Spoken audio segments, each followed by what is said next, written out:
Okay, good evening, ladies and gentlemen.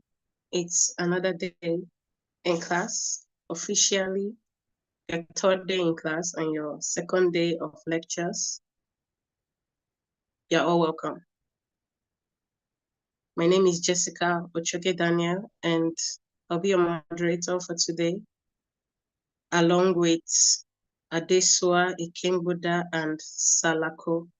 You will meet them later as the class proceeds.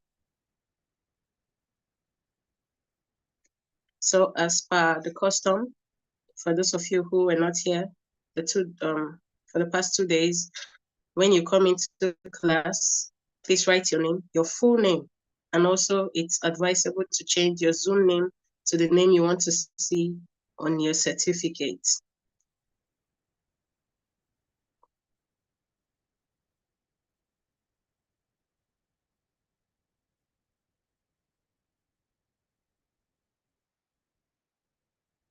Today you'll be learning about local government administration, and for this weekend, you are given 5 minutes grace so that more people can join the class before the class commences. So we are going to commence in earnest by 5:05.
Okay, your attendance, Ofiko Daniel, your attendance in this Zoom class is paramount for your graduation. You should at least have 80% presence in class in order to be qualified to graduate. Issue is something. If you missed today's class, you can find it on the YouTube channel. Just search for Electoral College Nigeria. You can find all the classes there. So good luck. Sorry about that.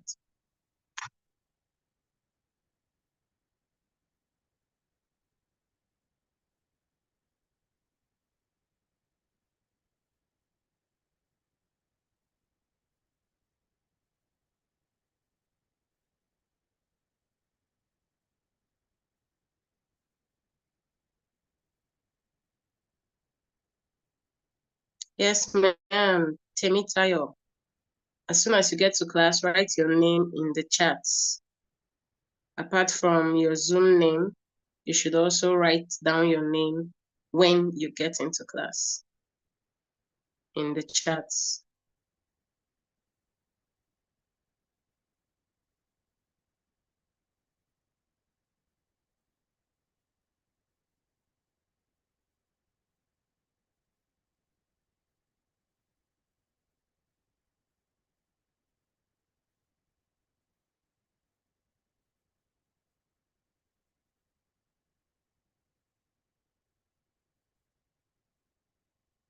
No, you've not lost 2 days. Temitayo, like I said, go over to the YouTube channel.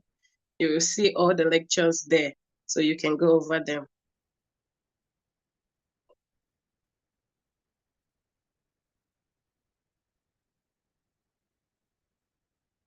Okay, it's 5:05.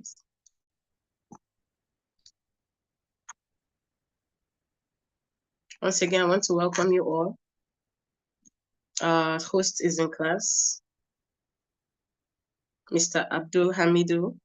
You're welcome, sir. The DED, the SA to the DED, and all the staff of the Electoral College here present, and the distinguished members of the 16th cohort. You're all welcome to class. Our facilitator today is Professor, pardon me please, Professor Abdul Hamidu Abdullahi.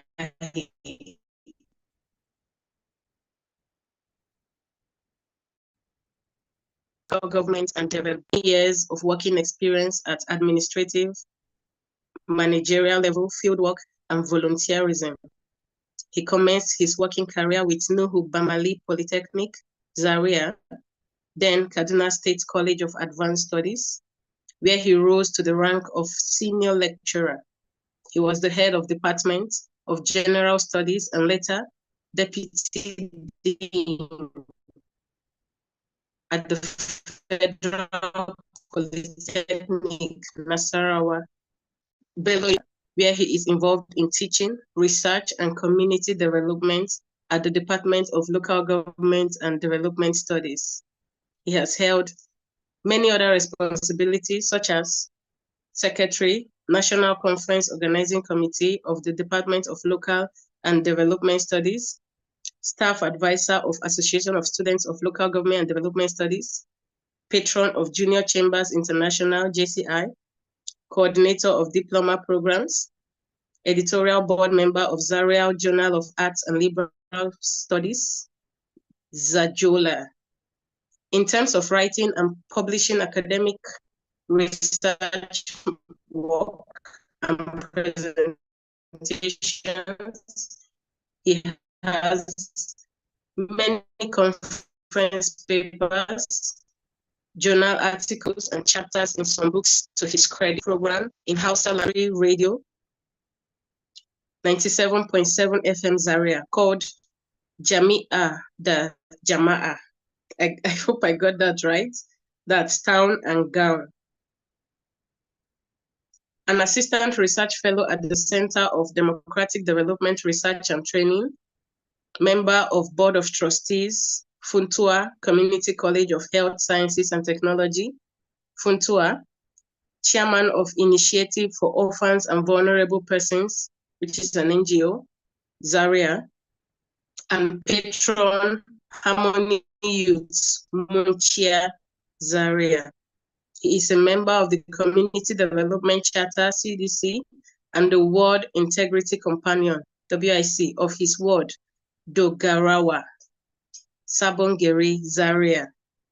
Under the auspice of Aid Foundation, a registered NGO involved in advocacy and development. Professionally, he is a member of the International Association of Community Development, AICD, in Scotland, the West African Research and Innovation Management Association, WARIMA, Nigeria, and a member of Network Against Child Trafficking, Abuse and Labor, NACTAL. He is the Deputy Director, North Central of the Electoral College, Nigeria. He is also an Associate Professor of Local Governance and Development Studies from the prestigious Ahmadu Bello University, Zaria. Without further ado, please join me as I welcome our facilitator, Professor Abdul Hamidu Abdullahi. You're welcome, sir.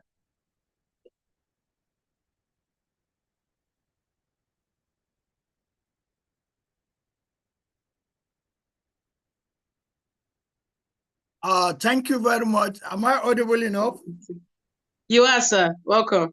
Oh, that's very good. That's very good. Jessica, Daniel. Well done. Well done.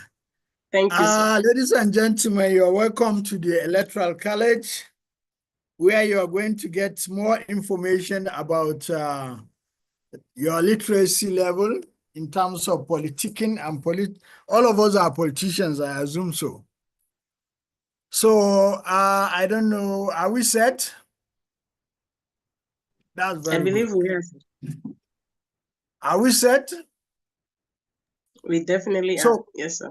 yeah, thank you very much. So please, can we have I want you to, I'll be very fast in my presentation so that we can have time for discussion. Please, can you look at this wall very well? No, the first slide, please, the first slide. Yeah, you look at this picture very well, or what you can call, you can see what is it? And I'll expect some questions from you after, or I'll ask you some questions after. Good. So let's go to the first slide. The second slide, sorry. Yeah, the second slide is just telling you that we have 774 local government, and this is their responsibility. Preschool, primary school, adult education, library, public health, etc. Good. So please, Lisa, or who is in charge, can I have the breakdown session? Breakout rooms. Now, this is what happens whenever you are silent. No, go ahead, the third slide. Go ahead. Go ahead, the third slide. Jerry Leah, you're welcome from Kaduna State. Go ahead. Now, you are going to be broke down. We are going to be given some rooms, all of you randomly. So please join the rooms that you are assigned so that let's see. Then I'll give you some questions so that you'll be able to answer. Lisa, how many rooms in total? 20 rooms, sir. Lisa, how many rooms in total? Can you hear me? Hello?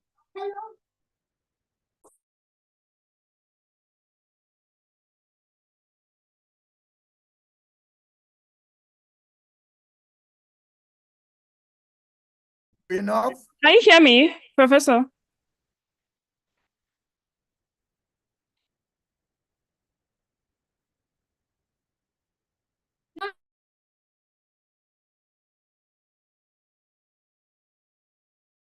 Can you hear me now? Yes, I can hear you. Can you hear me now? I can hear you. Can somebody confirm you can hear me? We can hear you. We can hear you, sir. Oh, that's very good. The breakout rooms, please. Yes, they are already in session. We have 20 of them. They are all in their breakout rooms. Yes. Please give me the breakout room so that I'll go there and then give them the question there. Okay, which of them should I assign you to? No, I mean, oh, can you pick the question then you assign to them? Or how do you want Yes, me I can. You can pick it, right? Yes. Okay, so let me give you the question, then you now assign to them. All right. Are you ready? Sure. Please go ahead, sir. Okay, good. Question one. Question one. What is the definition of local government? And why is it defined like that? Are you ready? Can I go to two? Yes, you can. Good. Which role do you consider most important for the local government to perform?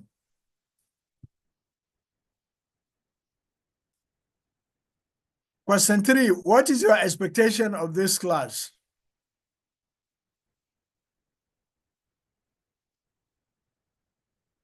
Question four, which is your local government of resident and which is your local government of contact?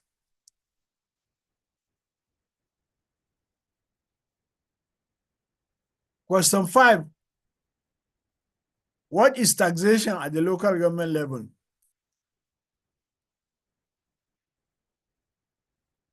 Question six, who is in charge of rural markets, local government or state government or federal government, and why? Question seven, What is the role of the works department in the local government? Sorry, I didn't get that one. What is the role of the works department at the local Works. government? Okay. Okay. At the local government level? Why is there a local government service board?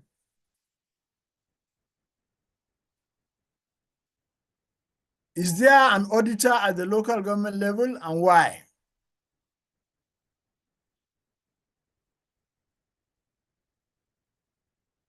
Is the local government pension board functionable?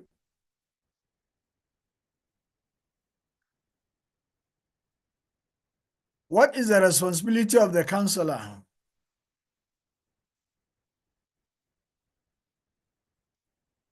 Can a chairman of the local government be impeached?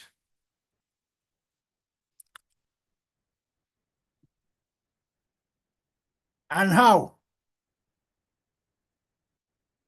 What is the role of the secretary of the local government?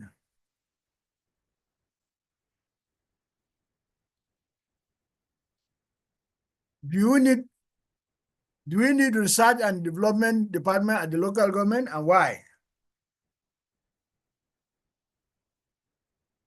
What are the sources of finance at the local government level?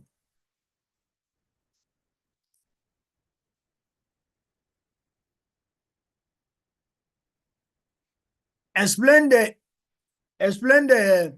external environment of the local government.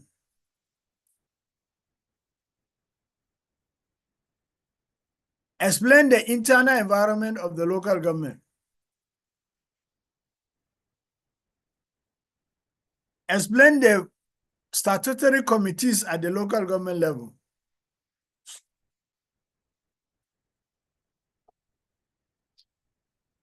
Explain the non-statutory committees at the local government level.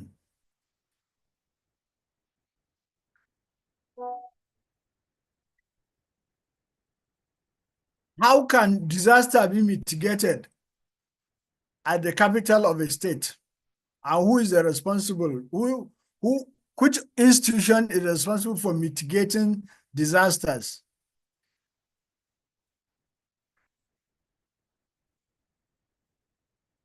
Data is very important for development. What are the data expected? What are the data at the local government level?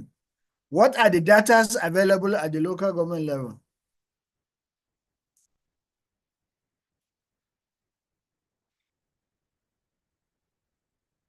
Why do we need data at the local government level? How can we measure data at the local government level?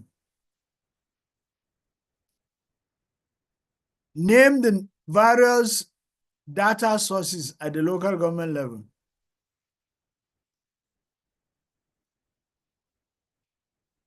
What is accountability? Have we got up to 20 now? I believe we've gotten more than. Let me count it. Okay, just send it to them.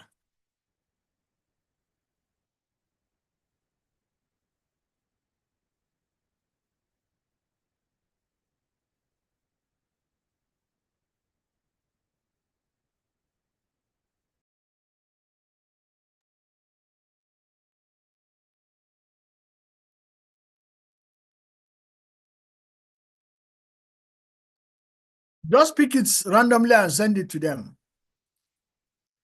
And then assign the remaining 83 randomly. Don't create more than 20 groups.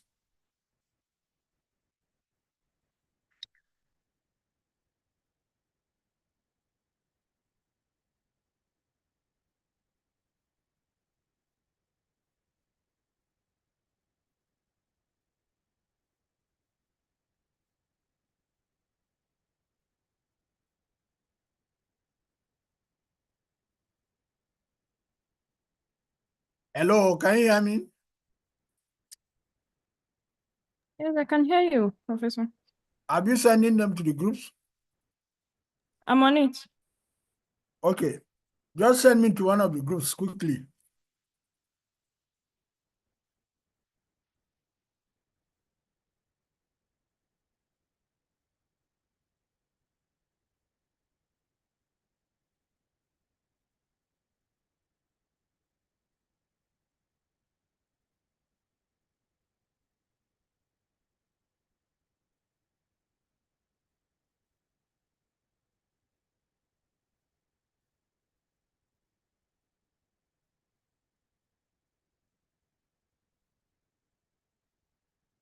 No, no, okay.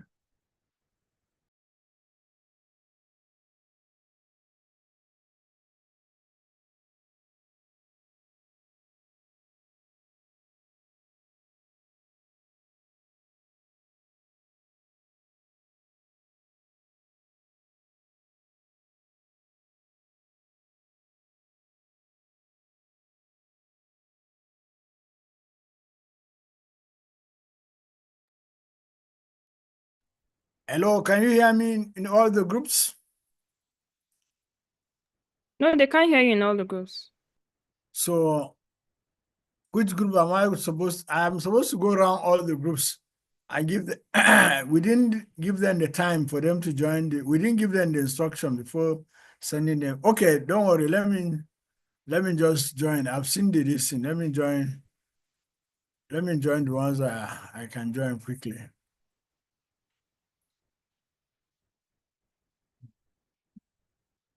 There are a lot of them outside who need to be joined to a group.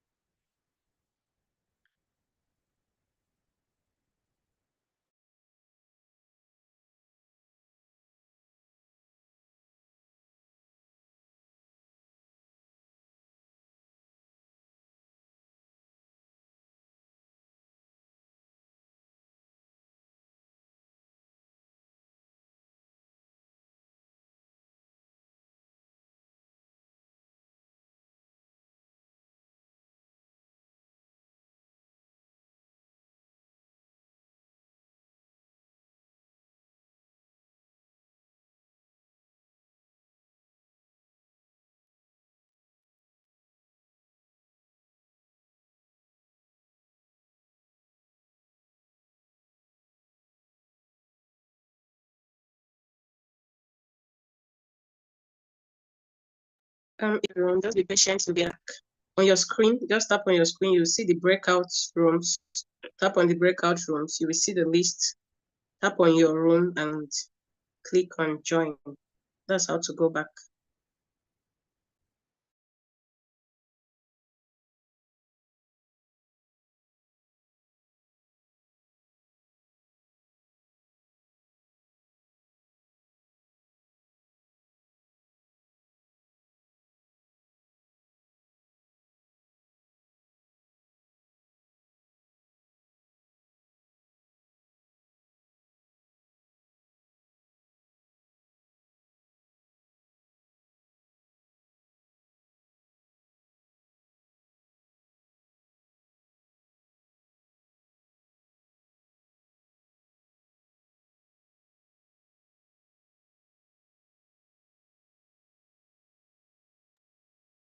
At the top left corner of your phone, if you're using your phone, top left corner,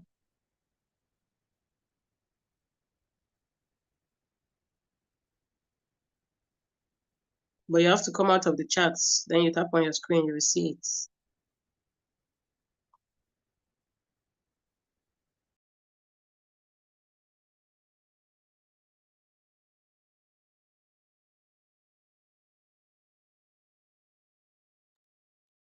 Mrs. Lisa is assigning you all to rooms. Please just be patient and the instructions will follow.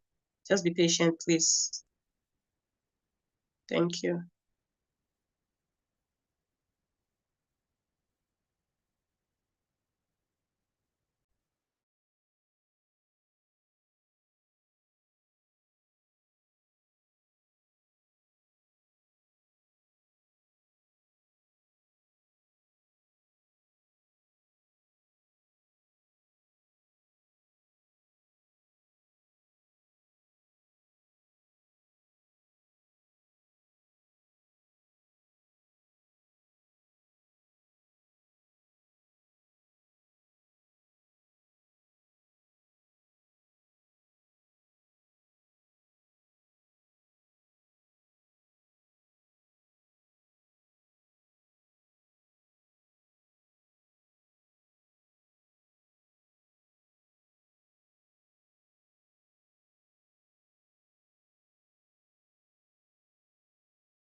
Everybody will be assigned to a room. Just be patient. You know, you're quite a number. Everybody will be assigned to a room. The DED is on it. After that, the instructions will follow. So just be patient.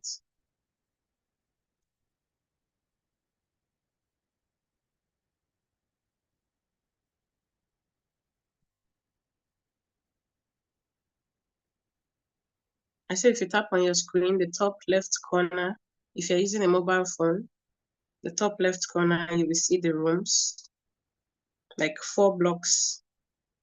So when you tap on that, you see all the room numbers. So if you have been logged out of yours because of network, you can go back. If you have not been assigned, just wait, you'll be assigned to one.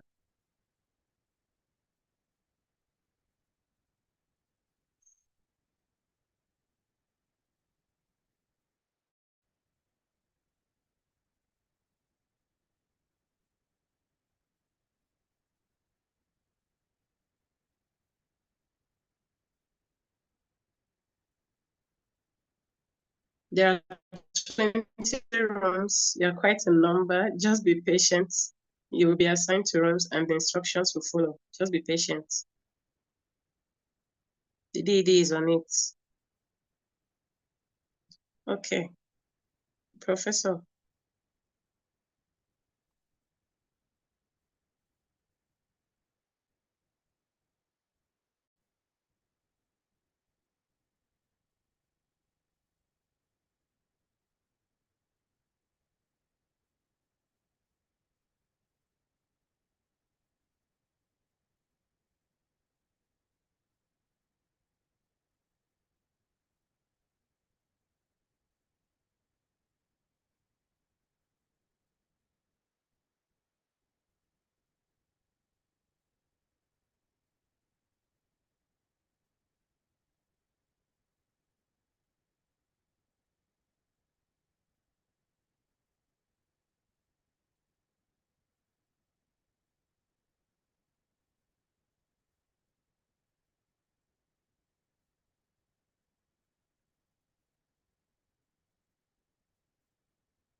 Okay, any progress, Jessica?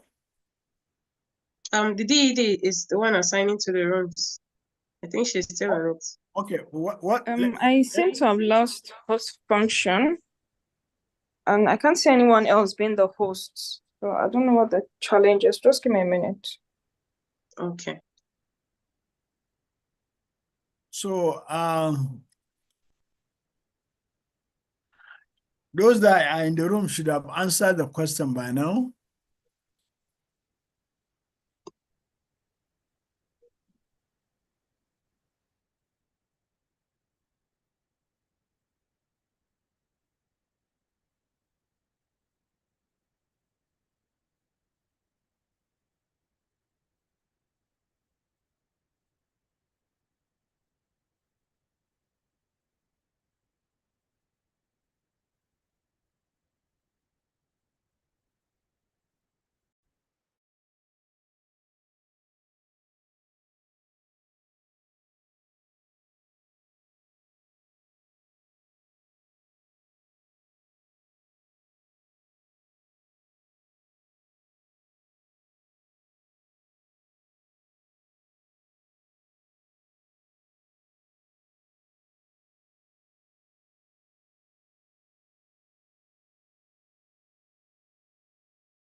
Okay, Kamisola, just hold on.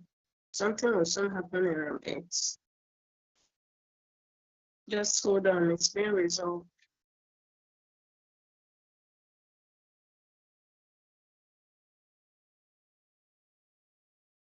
Just hold on, please. Once it's resolved, the professor will go around the rooms.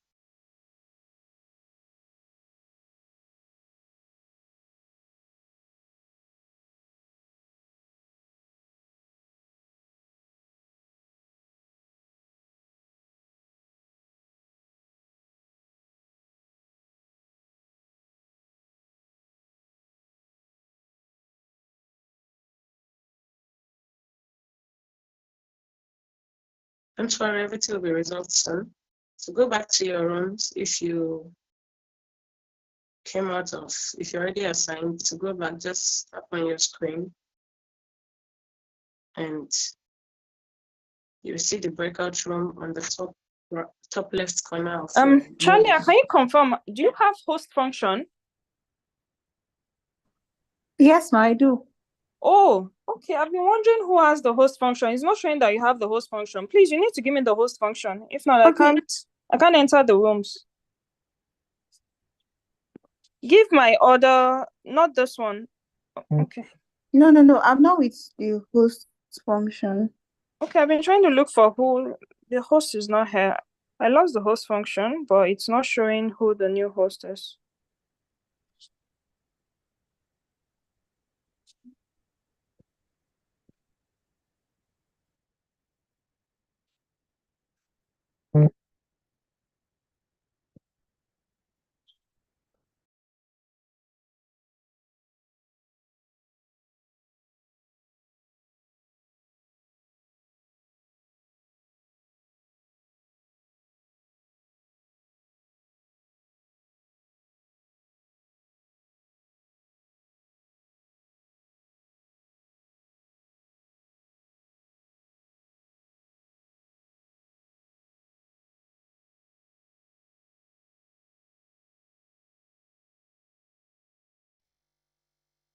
Okay, I'm sure you can all see what the professor has posted on the chats. The instructions on the chats the professor has posted on there.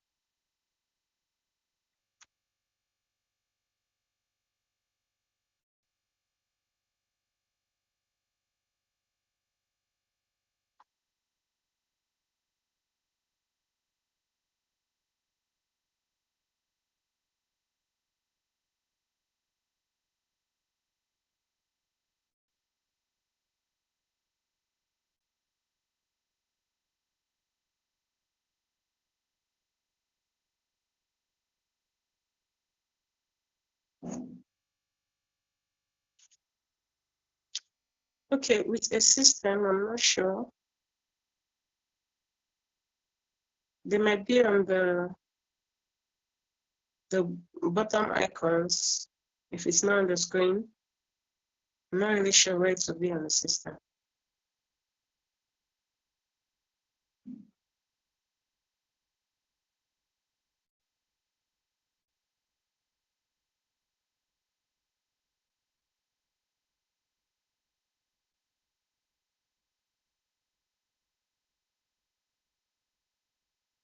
Yes, sir.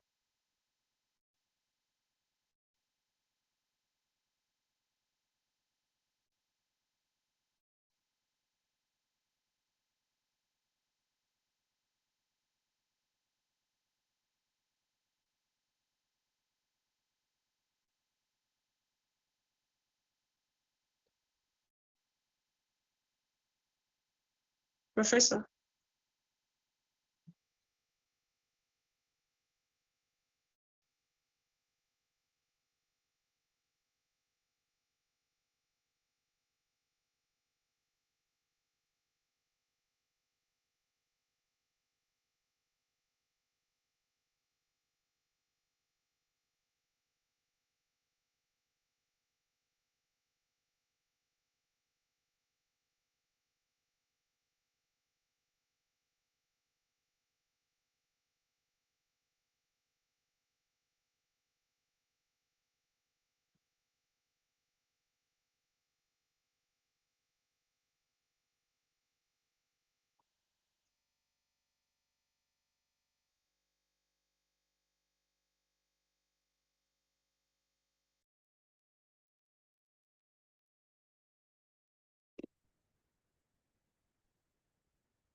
Okay, hello Nigeria and Duneri. Please, can you transfer the host function to me?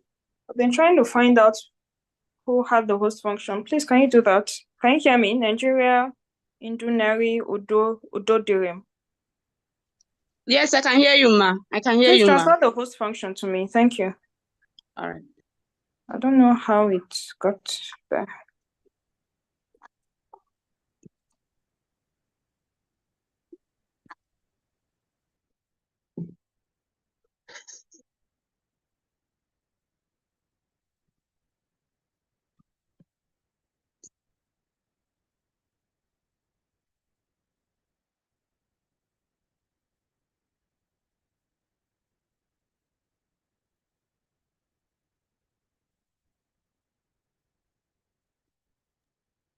Do you know how to do that?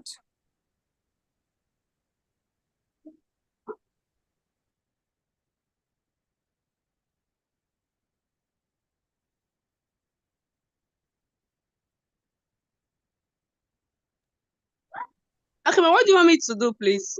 I want you to transfer the host function. It's showing that you're the host. Just click on my name and then you see make host. Please just choose make host. Thank you.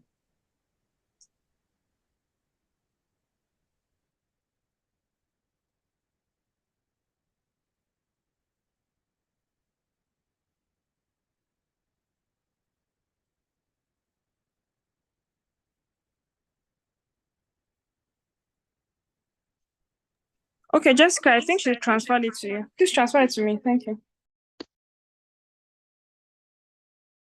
The name is Lisa Wumi.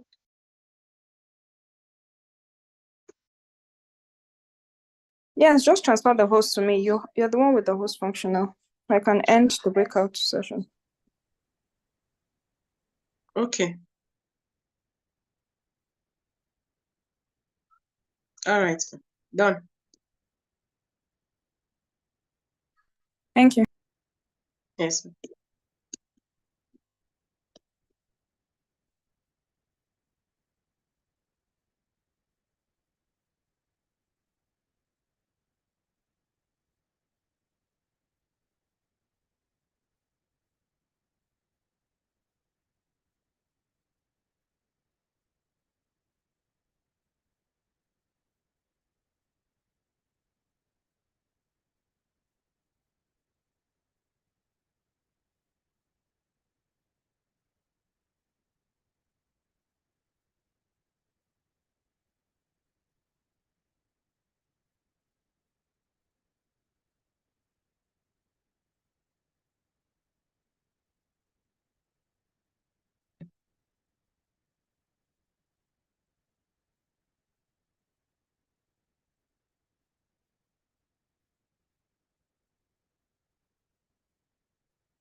Okay, you're all welcome back. There was a slight issue. Welcome back.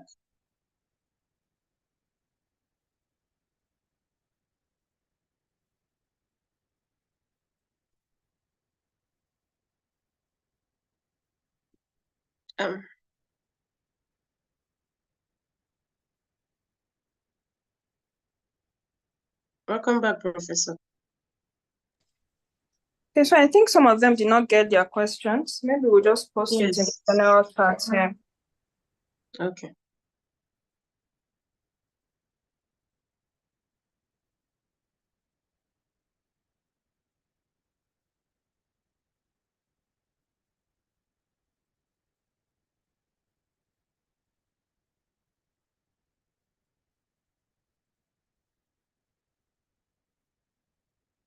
Hello. Am I audible enough? Yes, sir. Am I back now? Yes, you are. So where are we now? Have all the groups gotten their question? I think some groups didn't get it, so I've just posted it in the general chat. Maybe we'll just make it an open discussion. No, each group supposed to have its own question. A lot of them said they didn't get the I sent question. more than 20 questions. So, okay, group 15 has not gotten. Just assign a question to them. We've actually closed the breakout session. Everyone is back to the general session. But how did you do it then if they have not gotten the instruction that I sent? Okay, I was in some of the groups and I told them the questions. I don't know if it was network. No, but a lot of them were complaining. Did you get the instructions I sent to them? Yes, I got the questions. No, not the question. I sent an instruction now that they're supposed to have a secretary and the rest of them so that they can be able to answer the question I think accordingly. maybe that was in your own group. We didn't hear it in the general group. Maybe that was in the group that you were assigned to. Oh, okay.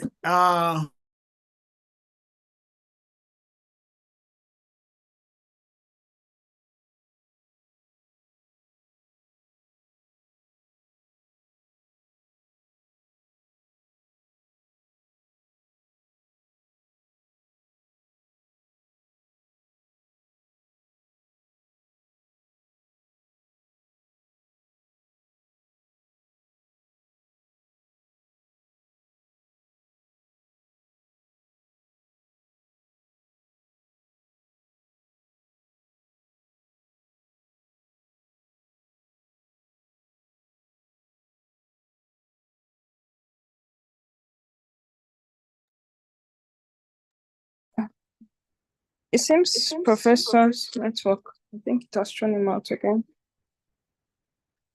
Okay, so the questions are in the chat box for those that didn't get it. The questions are in the chat box.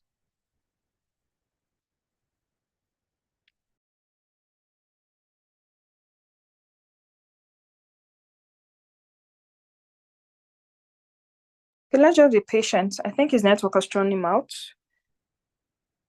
But if anyone wants to attempt any of the questions, you can just signify with your hand. Okay, I think I can see someone. Jessica. Is Jessica here?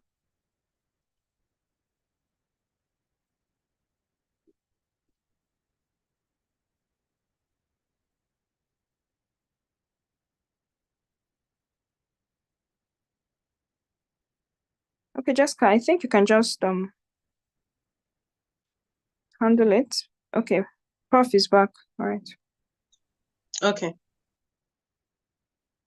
Hello. Welcome, sir.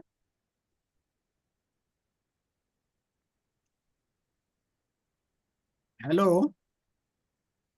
Yes, sir, we can hear you. Hello. Hi. Professor, we can hear you.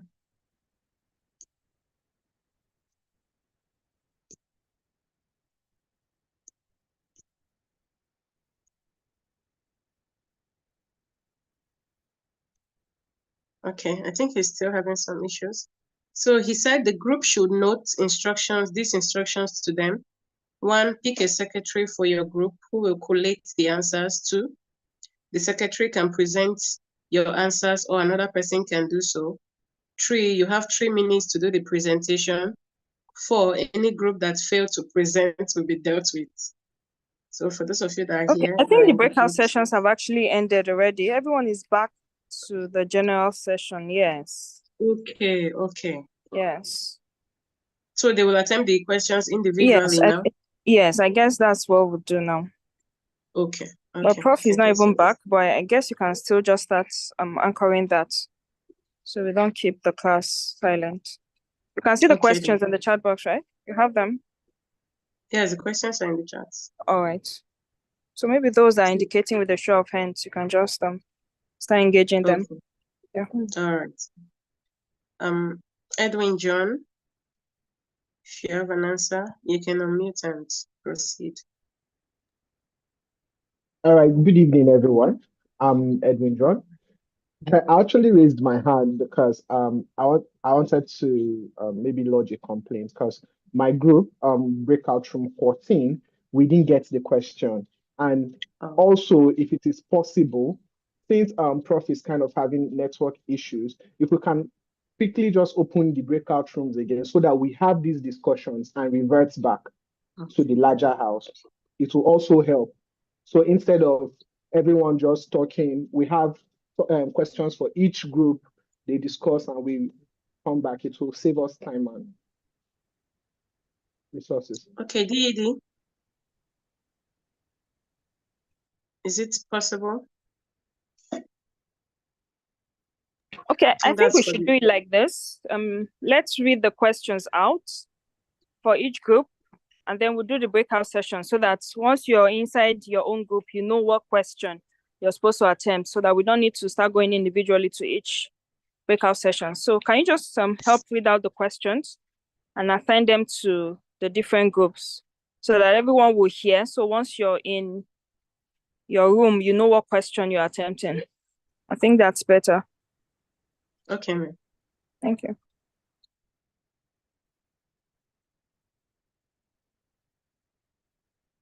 Okay. Should I read them out?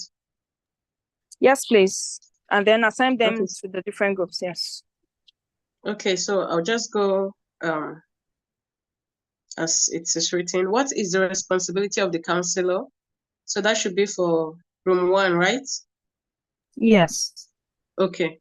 So room 2, can a chairman of a local government be impeached and how? Then room 3, what is the role of the secretary of the local government? Room 4, do we need research and development departments at the local government and why? Room 5, what are the sources of finance at the local government level? Room 6, explain the external environment of the local government. Room 7, explain the statutory committee at the local government level. Okay. Room 8, explain the internal environment of the local government. 9, explain the non-statutory committee at the local government level. 10, how can disaster be mitigated and who is responsible? 11, data is very important. What are the data available at the local government level? 12, why do we need data at the local government level? 13, how can we measure data at the local government? 14, name the various data sources at the local government. 15, what is accountability? I think that's all. Okay, okay, just 15. We actually have another set of questions that I posted earlier, but let's just work with the 15. Okay. So yes, Okay. I think the first is define LG and why is it which role is most important for LG? Let me repost that one. But the ones you just read Okay, I are can 15. see it. Okay, I you've can seen it, see right? it. Okay. Yes. So 16, define LG and why it is defined. 16, 17, which role is most important for the LG to perform? 18, what are expectations for this class? I think everybody should answer that. So 18, I don't understand. Okay, what is taxation at the LG level? 19, who is in charge of rural markets? 20, what are the role of works departments at the local governments? There are still many questions. Is that okay, ma'am? Yes, it is. So Okay. let me just create the rooms now. I hope everyone has gotten their questions. They should have. And then the general question is, what are your expectations for the class? So that's 2 questions, everybody.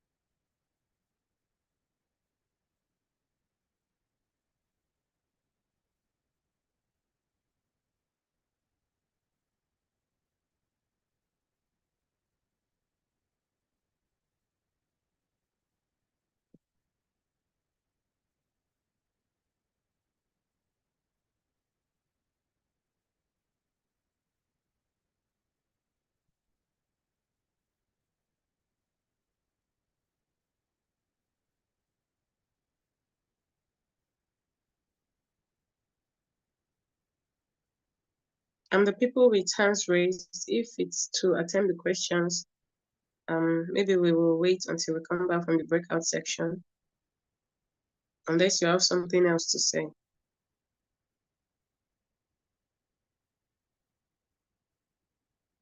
You're being distributed to the rooms now. So maybe when you return. Also, is it possible to post the questions on the WhatsApp, Chalia, so that for those that didn't get it, they can just see it from there and attempt it in their different rooms? Please label them. Chalia, are you here? Yes, ma'am.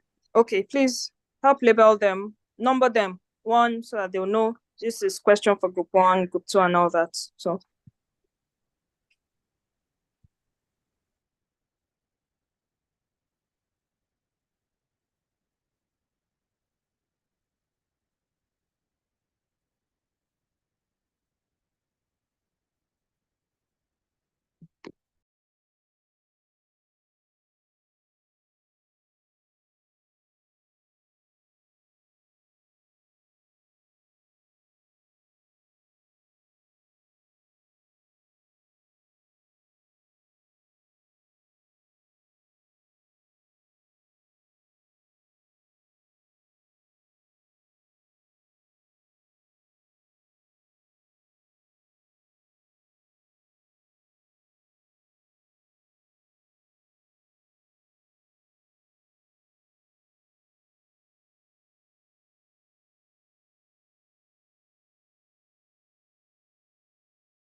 Just go with your new assigned rooms, please.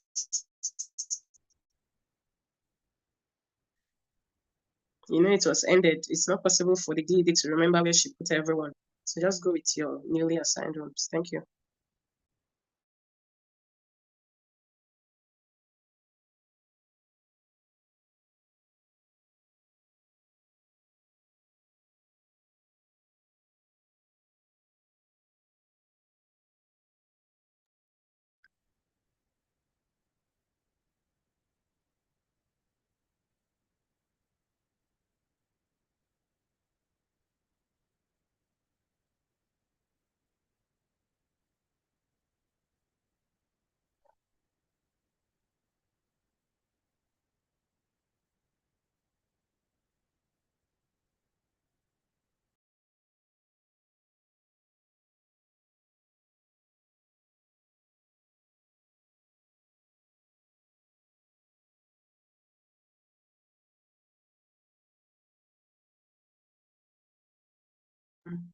Check your, that is why the DED said I should read out the questions before she assigned you to rooms.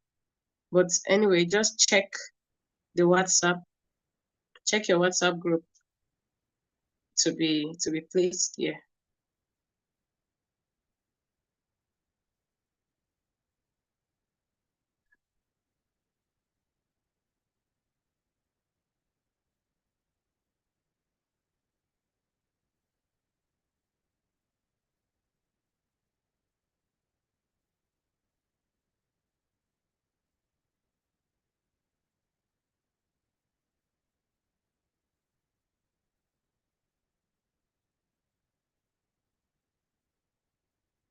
Okay.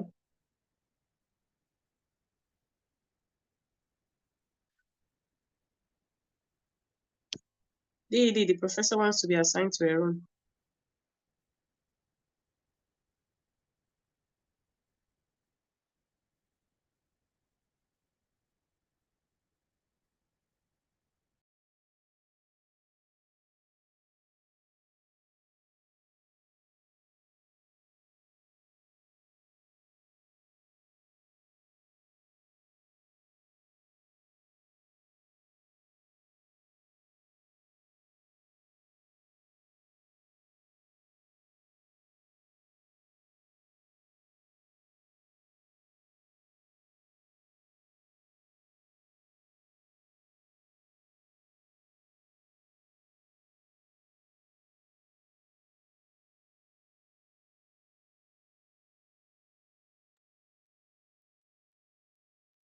Check the WhatsApp. Oh, sorry, Professor.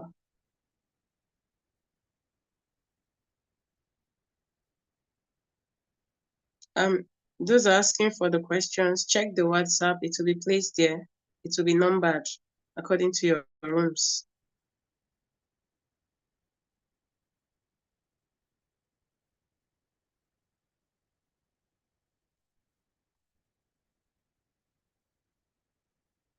If you have not been assigned to rooms, be patient. If you notice your numbers are reducing here, the DED is on it. Just be patient.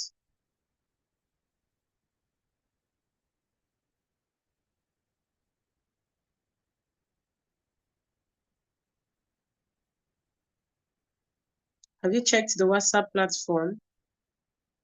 Have you checked the WhatsApp group? The question should be there, sir.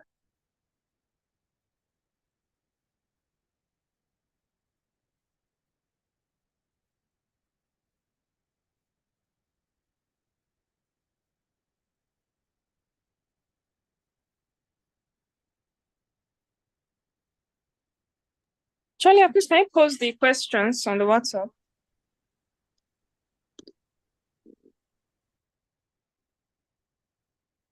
Okay, sorry. It will be placed there now.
Just hold on a bit.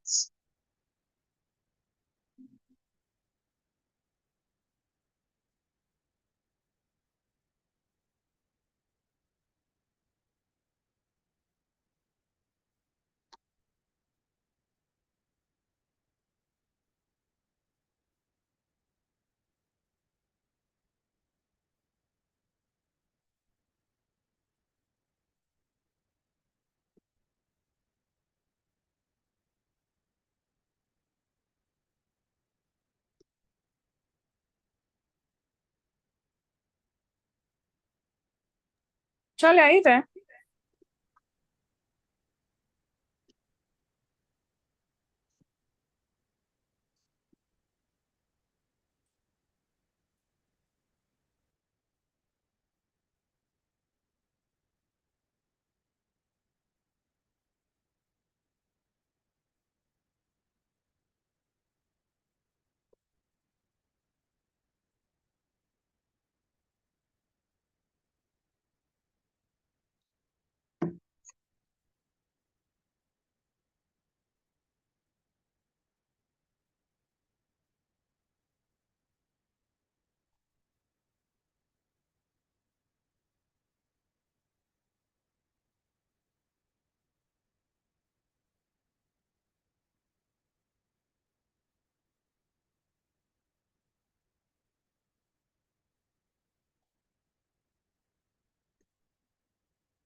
The groups are for you to discuss the questions and come back here for presentation. That is what the professor expects. You discuss it for a few minutes, then you assign somebody to represent your room, to present.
The questions have been pasted on the chats, the WhatsApp group.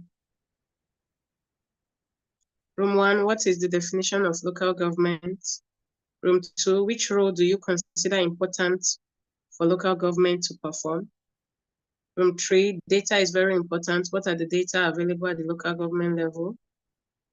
Why do we need data at the local government level? How can we measure data at the local government level? And name the various data sources at the local government. I'm sure you're all seeing your questions.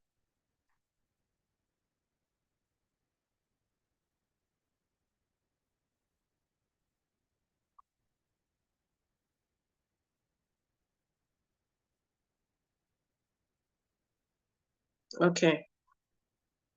So the professor instructed that you pick a secretary. After your discussion, that secretary or any other person will represent you to present it to the general house when we all come back together. Check the WhatsApp platform, ma'am.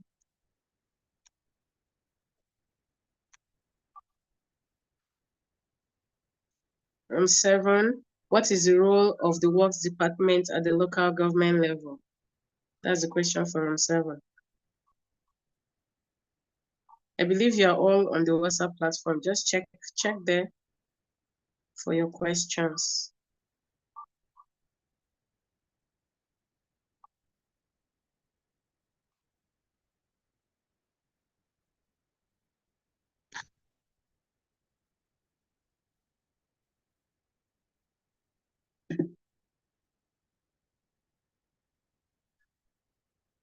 Archibald Jeremiah, do you have something to say now, or have your hand been up? Okay. Archibald. Okay, man. Good evening. Sorry, I was logged out of the meeting entirely, and I need to be reassigned to a group again. I was in group 3. I was reassigned to 19, and then now I'm on no group. So please, I need a group. Okay. Did he deal with that?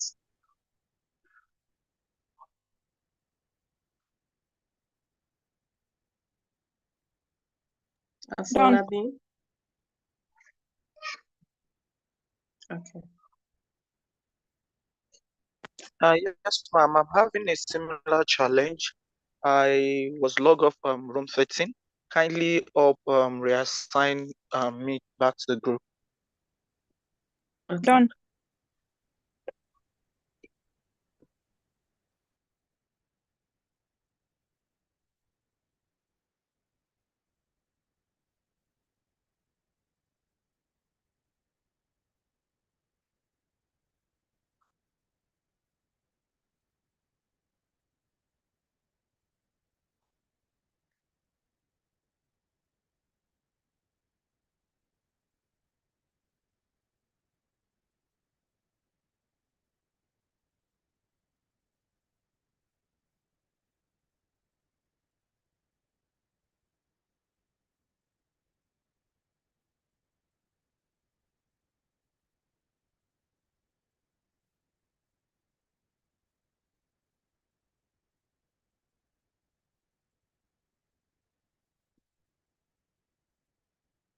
Yes, the DD will assign you to a group, Abubakar and the Winifred Dixon. The DD is on it.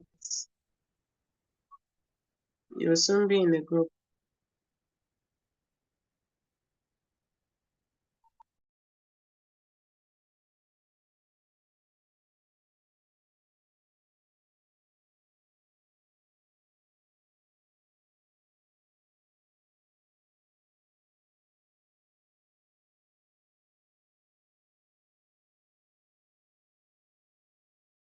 If you're yet to be assigned, please indicate with a show of hands.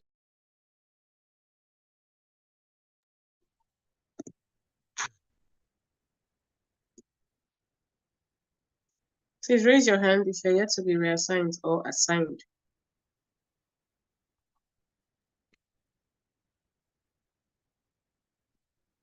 Okay.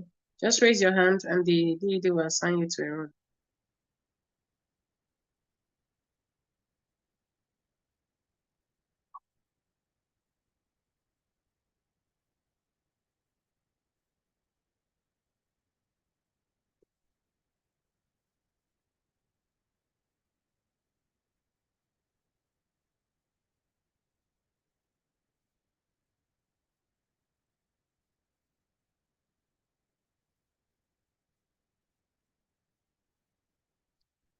Raise your hand, Akinde Hosanna.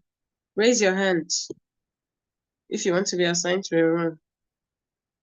Abubakar Mariam, just raise your hand so that the DD to be easy for her to pick you out.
Okay, I think they've had time, but I can't see Professor here. So maybe we'll just give them a bit more time to still discuss until he joins back. Okay, ma'am.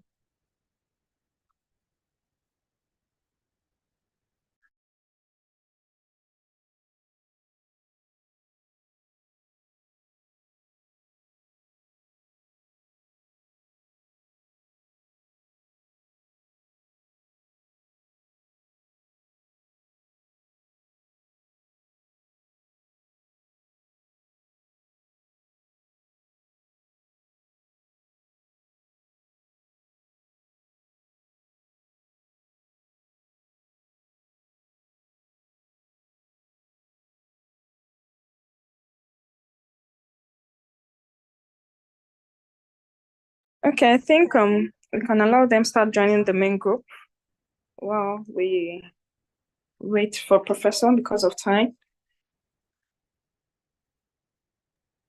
Okay.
Okay, so I reached out to Professor. He's having a bit of network challenge, but they can go ahead and start making their presentations once they join the main group back. You can just help anchor Okay. that.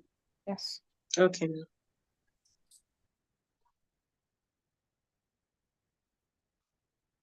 So we're going to go alphabetically. Or okay, not necessarily. If you are the secretary of your group, we have 20 rooms. So if you are the secretary, please every other hand should be down. If you are the secretary, the one assigned to do the presentation, then put up your hands. For now, we'll only do the presentation. Every other comments should come after, please. Thank you.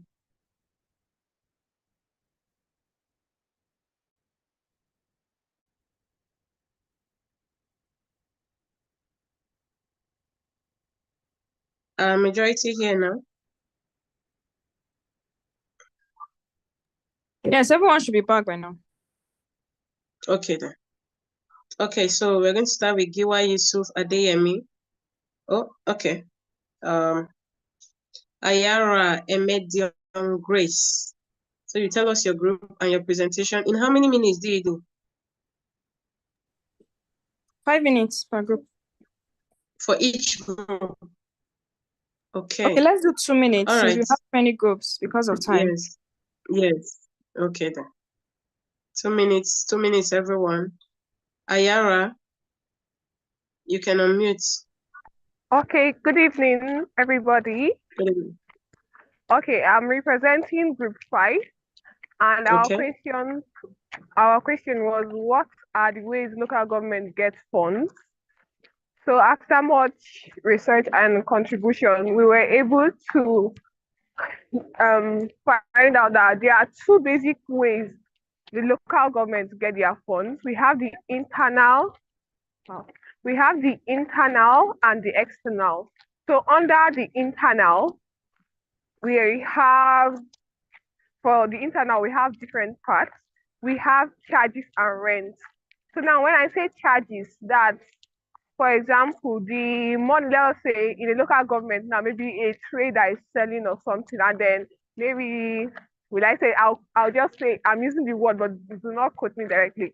Maybe some arborers come and collect fees or something. Those are actually charges which goes to the local government. That's part of the ways they generate funds. Then they rent out buildings and yearly, and then they collect a certain amount from every shop. That's not just the daily amount, but they have buildings that they rent out. So those are ways that they generate funds. Can everybody hear me? Yes, we can hear you. Yes, You're we can doing hear good. you. Okay. Then we have the external. The external, we have federal allocation, state allocation, loans and grants, donations and contributions, and special funds from organizations. So federal allocation, the federal government gives a certain amount to local governments every year. So those are the federal allocations. Then we have state allocations, also the same way. The states also has a certain percentage that they give to the local government. Then we have loans and grants. Sometimes maybe the local government has a certain project they want to do or something. They apply for loans and grants, and sometimes they are giving those loans and grants. Then we have donations and contributions. Then there are sometimes that they raise funds from donations. Maybe they have an event or something and they raise funds. And then we have a very important one, ecological funds. So these are funds that are given for maybe disaster or something. Maybe if there's a flooding in a certain local government or something, maybe those funds are given to take care of that particular issue. So those were what we discussed in group 5. Thank you very much.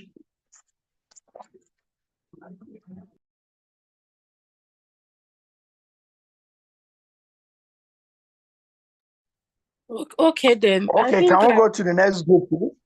Yes, the next group.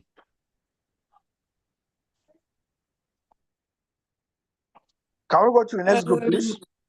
Yes, Afolayan Dupe Afusat. I don't know if I'm pronouncing your name correctly. You can unmute your mic now.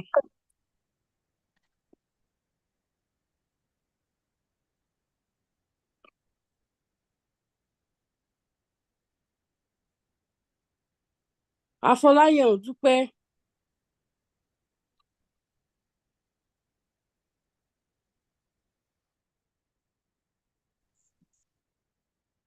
Go to the next person if she's not Okay. ready. Giwa Yusuf Adeyemi.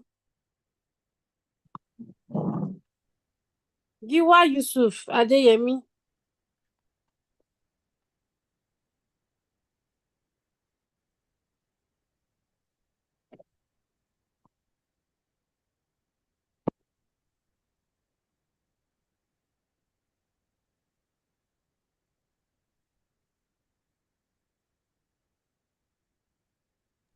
Unmute Giwa him. Yusuf. He's unable to unmute. Okay, Stephen Odole.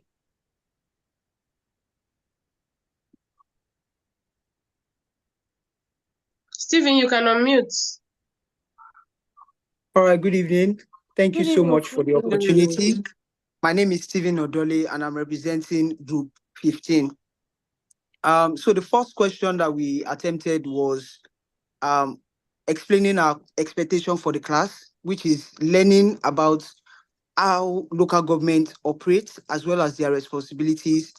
Also, we identified that we are interested in learning about the challenges of local government, as well as, how to demand accountability of local government share. Our question is, what is accountability? And we identified that accountability is, on the part of the public officials, is them communicating how they manage resources to members of that locality. Also, it is the obligation of the public officials and institution to be answerable for their action. Also, we identified that accountability is also very important. Like something the community members should demand from their public officers to know how resources and allocations are being managed, how decisions are being made, also for them to ask for participation in terms of community development process. And I feel if these principles are in place, we can say that locality is, or that government is actually accountable. Thank you very much. Okay, thank you. Number 15, room 15. So we'll go on to Tohib Olamide Kolawole. You can unmute. Good evening, ma. Please, Good can you evening. hear me? Good evening. We My can name hear is you. Toy Bolamide. I'm representing. Yes, thank you, ma. I'm representing the group 20, and our question is: how can 20. disaster be mitigated, and who is responsible? So during our class meeting, we discussed about the mitigation of disaster, and we analyzed some of the disasters in the local government area, which are the drainages, the flooding, and the health issues. And this flood is being caused by the people in the community. But the local government authorities are to always checkmate the environment to make sure the flood, the drainage, the gutters are clean, and they are flowing rather. So that when there's rain or there's flood, the water will be able to move freely. And we also identify the case whereby there's an health crisis in the community, and there's no adequate health care facilities to actually combat the issue on ground. And this will escalate the situation whereby we are going to be having a lot of people that will be affected by the crisis. So we ended our discussion by talking about who in particular is responsible for the mitigation of disaster, and we all agreed that the local government officials are responsible for mitigation of disaster in the local government area. On the second question, which is what are our expectations in today's class? Our expectation in today's class is to know about the local government area, to know their duties, their responsibilities, the officials in charge of taking care of our community. Thank you very much, ma'am. Thank you. Well done. Please make sure And, you drop your hands after answering the question, so that we know the people we have not asked. Thank you. Okay then, Adesua. Okay, go ahead. Okay, Temitope, I'm unmuting you now. Please proceed. Okay, hi, good evening, everyone. Good evening.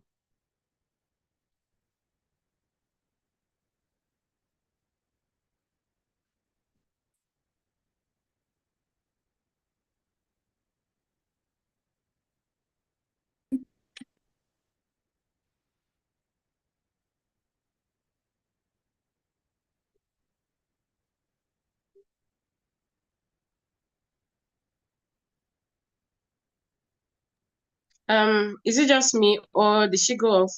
I think so. I was wondering. Okay. Okay, So there's no time. Just pick another person. okay. Temitope, are you back? I don't think so. Okay. Okay, pick another person. Nemeka Anene. You can unmute now. Nemeka Anene. Okay, good evening, everyone. Yeah, good evening. Okay, my name is Nemeka and I'm representing Group 11. Our question is, what are the responsibilities of a councillor? So, councillor, they represent their ward at the council level. They're like a bridge between the council, the council and the people that are representing. They also participate in budgeting. When it comes to budget, they approve the budget of the council. They communicate government decision, the local government council decision to their people. They do oversight function when it comes to projects, when it comes to what the council is doing. They they serve as they oversight what's happening in, they oversee what is happening in the council. So that's what they do. When it comes to allocating of resources and approving a budget, that is what the councillors do. That is basically what they do. They also attract dividends of democracy to the people. Like when it comes to projects, water projects, road construction, they attract you to their communities and the world they're representing. They just partner with stakeholders in the council to promote economic development and advancement in the local government level. That is all. Thank you. Okay, thank you, Namika. Yeah. Wisdom, Amaka, I'm unmuting you now. Please proceed.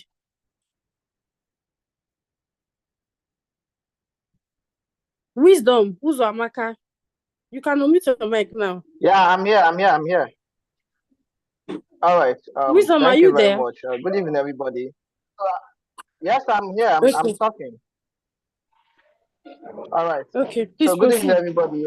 My name is Wisdom Uzamaka, and I'm presenting for Group 18. Our question is we should explain the statutory committees of a local government. And we looked at the statutory committee. First of all, the definition of the statutory committee of the local government, where we said that these are committees that are constituted for a particular reason and given a task to accomplish at how to do with the development of the local government. So then we looked at there are many committees, but we specifically picked 5 committees, which we are looking at: finance committee, education committee, planning committee, health and strategic partnership. So in these committees that we looked at, the finance committee, these are committees that are in charge of every financial budgeting presentation. And then why this thing is done, they give to the chairman. The chairman will be able to present to the legislative, which are the councillors, will keep quiet,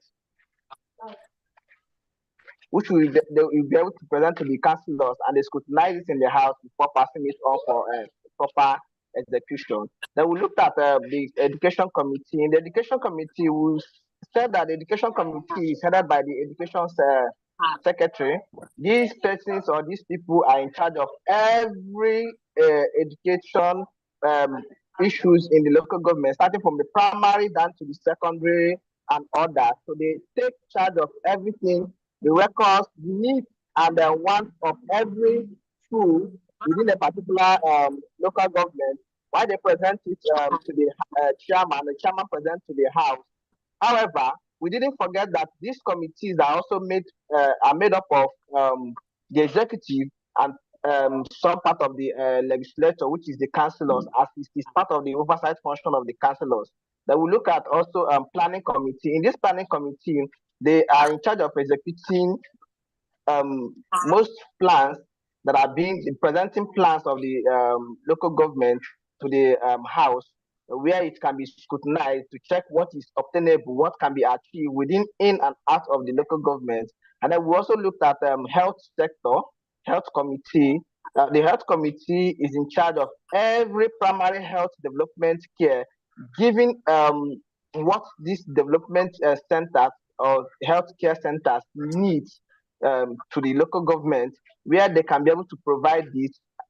However, placing a room for the barest minimum, that is the poorest of the poor, to have access to healthcare when their needs are being presented. Then we looked at also a strategic partnership. These are committees that are in charge of partnership outside the raising of fund or probably within the local government. They can partner with foreign affairs people, NGOs, to make sure that the local government are moving forward. And lastly, we talked of why we are into this class today, and then we had the insight that our aim of coming to this class is nothing but to gain and understand the works, the ethics of the local government. Those are who are in charge, those who are supposed to be responsible, or we are supposed to held responsible for the rural development. And we're bringing it down to the new local government autonomy we have in the nation right now. It is very simple that rural development are supposed to get to the grassroots. How can it be done? It's going to be done through the local government. So we want to know the role and how they want to execute these things to get to the grassroots. No longer holding the state and the federal government at this point, since we will now have autonomy. Thank you very much, and God bless you. Thank you, Mr. Wisdom. Mene, Leke, I'm unmuting you now. Please proceed and make sure you don't exceed your 2 minutes time, please. Thank you. Mene, Leke, you can unmute your mic. Yes, I have. Thank you. Good evening, everyone. Good evening, Prof. Okay. My name is Comrade Good evening. Leke Mene. Yes, my name is Comrade Leke Mene. I am representing room 6. Our question is, explain the external environment of local government. After our collective ideas and contribution, we were able to come up with this. The external environment of a local government can be categorized as formal and informal. First, we took a look at the formal external environment. The formal external environment comprises local governmental institutions that regulate and influence the operations of local government. Some of the examples of these institutions are the federal government, the state agencies responsible for local government, other state ministries, the state and local government affairs office in the presidency. These institutions are significant because they regulate and control the activities of local government. For instance, the Ministry of Local Government Affairs is the primary organ for controlling local government, through which the chief executive of the state, which is the state governor, and the state assembly operate.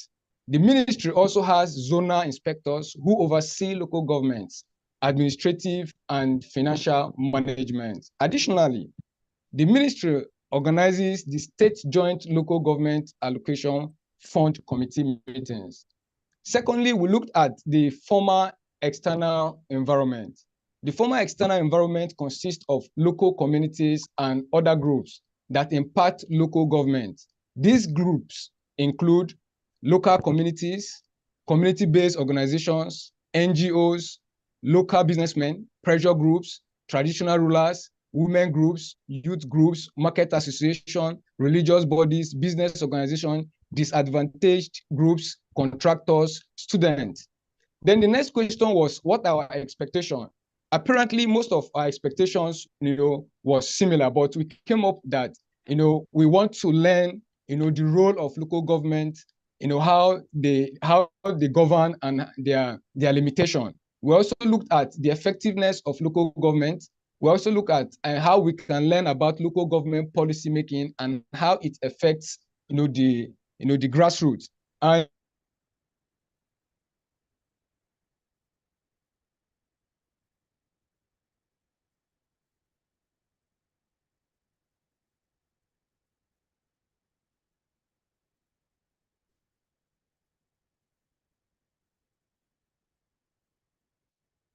Man, are you still there?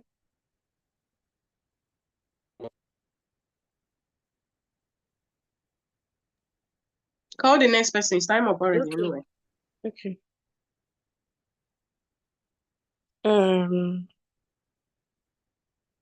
Udofa Richard Monday. Please unmute your mic. Udofa Richard Monday. You are up. All right, good evening, everyone. Good evening, ma'am. Yeah, I'm representing Group 4. My name is Richard Monde Udofa, and our question is your local government and your local government of contact, local government of residence and your local government of origin.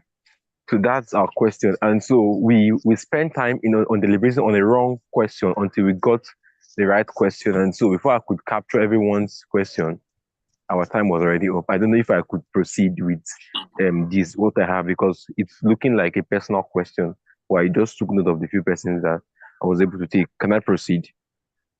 Sure. Okay, we have Muhammad Mustafa Umar. His local government of origin is Bida local government area. The local government of residence is Kaduna North. Then we have Chidima Ahmed. Local government of origin is Oka North, Anambra State.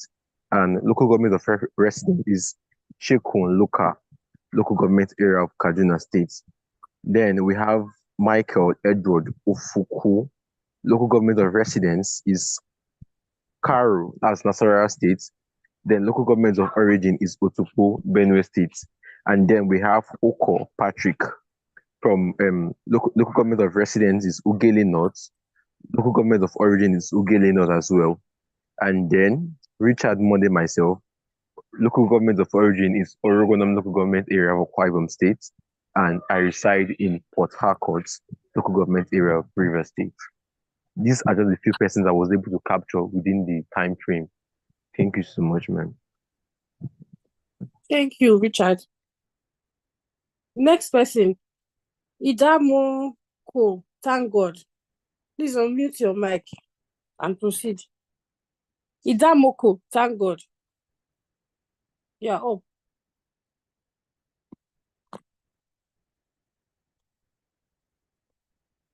Idamoko, thank God. Okay, I don't think he's here. Let's move to the next person. Eneye Asuko. Hello, I'm here. Please, you're able to unmute me. I'm here. Yes, Thank you good very much. evening. This is Okay, Enea okay. Asuko. Yeah, Eneye I'm here, Asuko, please please. hold on. Group 3. Idamoko My name is is up. Idamo God, and I represent the good people of Group 3. Our topic is what's the role of local government secretary after all deliberation, and here is our point. The local government secretary is not a politician, but the chief administrator of a local government. We also look at what a local government, they are also second in command in the local government level. One might say, what about the vice chairman? The vice chairman is deputizing the chairman, who happens to also be a politician, but the local government secretary is the sole administrator of the administration. Now also say that local government secretary take record and documentations of the executive, agenda preparation. They also prepare records of the executives, and this doesn't limit. They have other functions as regards to heading or being a chairman in an ad hoc committee as the chairman might did fit. And what are our expectations? Our expectation as Group 3, we want to understand the psychology and the nuances of how local government works. And under this, we want to look at what the functions of a local government, what are the duties of a local government, how does checks and balances work in local government, what are the reforms in local government, what are the local government autonomies. These are what we want to understand. We also want to understand the leadership in local government as a whole. We also tend to learn the legislative aspect of local government. In this aspect, we want to understand how bylaws are made, who are the actors in bylaw making in local government, and also want to understand the oversight functions in local government. Finally, Group 3 want to network, learn, and share ideas with fellow students as we learn about local government. Thank you very much. You yield the mic. Thank you, thank God. Okay, the next person is Eneye Asuko. Eneye Asuko, please unmute your mic. Please, if you have spoken, can you drop your hands? Thank you. Eneye right. Asuko, you're up. Please unmute Yes, your good mic. evening, everyone. Yeah. Good evening. Can you hear me clearly?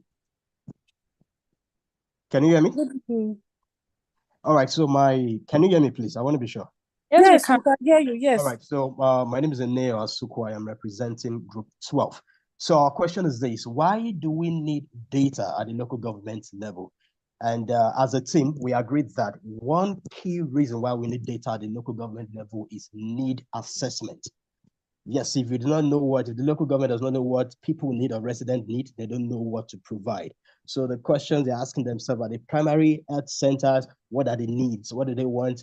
Do we need better roads? What is the situation of things? So need assessment is one key thing that why local government need data.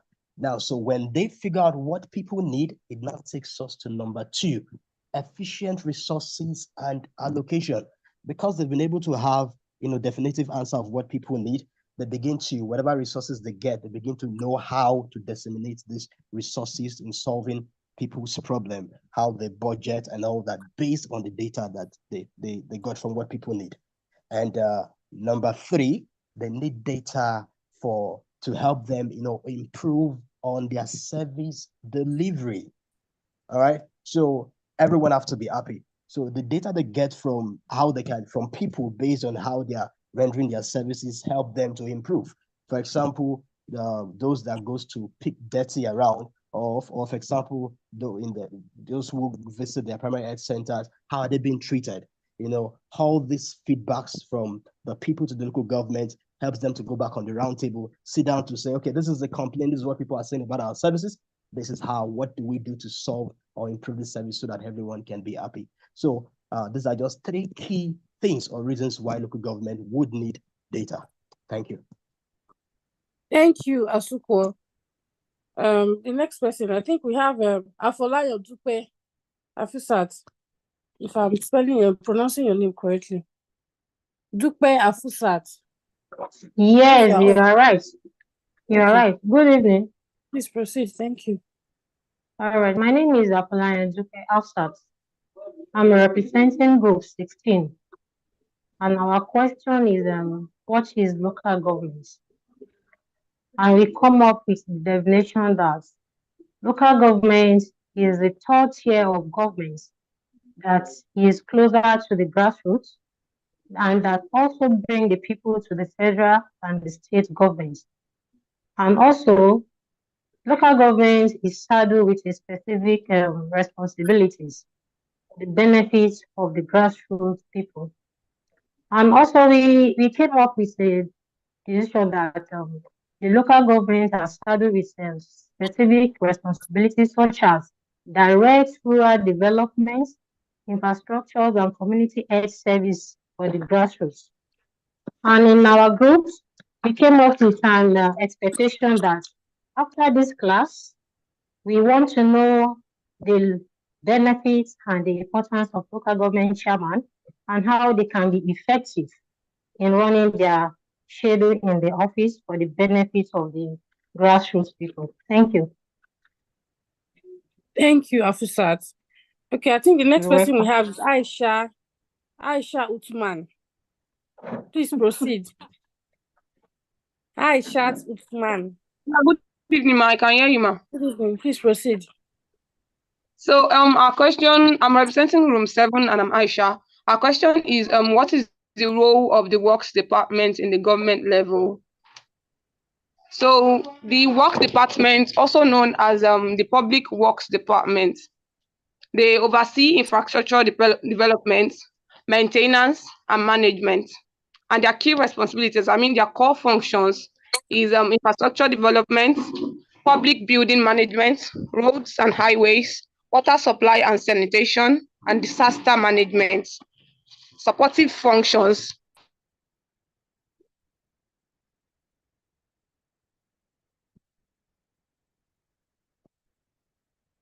Aisha, are you still there? Yeah, I'm still there. Please proceed. So, and disaster management. While their supportive functions are architecture and engineering services, project management, contract management, quality control, and asset management. As though those are their functions, their objectives are infrastructure development, public safety, environmental sustainability, social equity, transparency, and accountability. While the works department exists, they exist both at the federal level, the state level, and the local level. At the works department at the federal level oversees national infrastructure projects, policy formulation, and standardization. At the state level, they implement state-level infrastructure projects, and they maintain public building. They also manage regional roads. At the local level, they focus on urban planning, municipal infrastructure, and community development projects. So that will be the submission from room 7. And I remain Aisha. Thank you.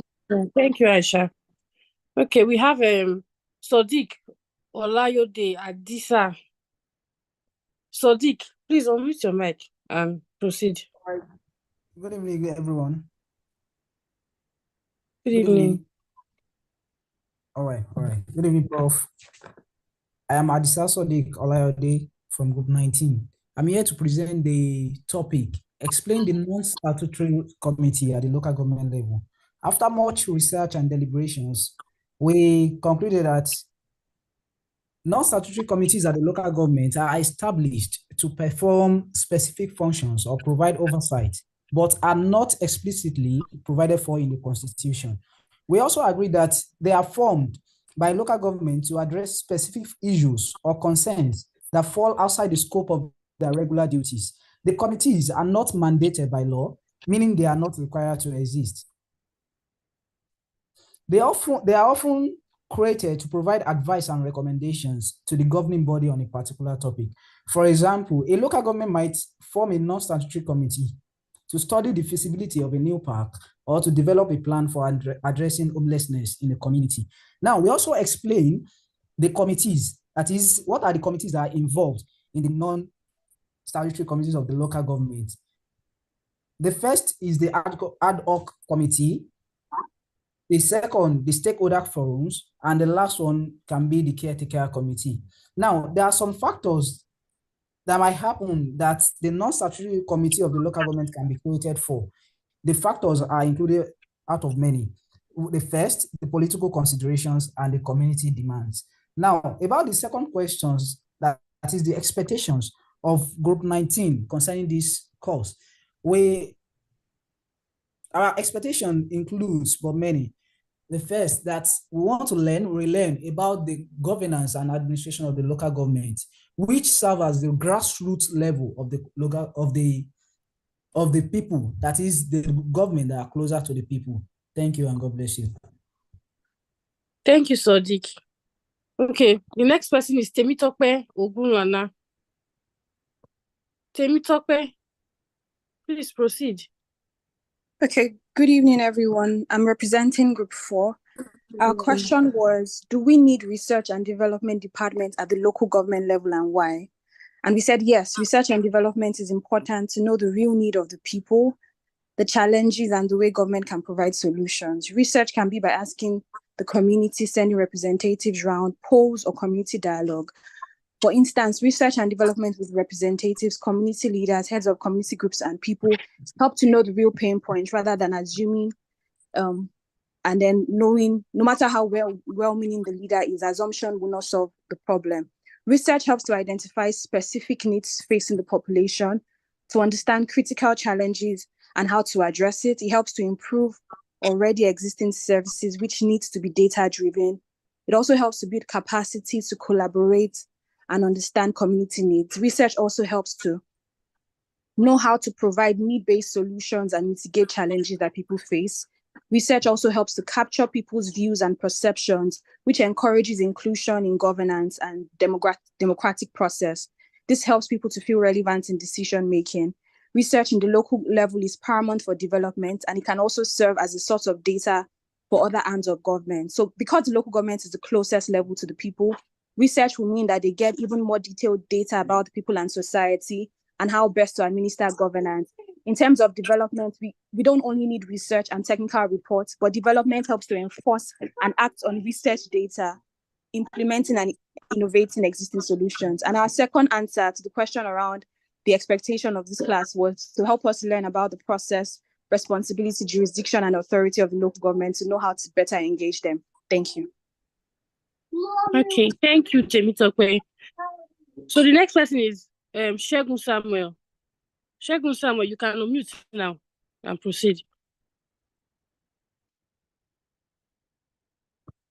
Shegun Samuel.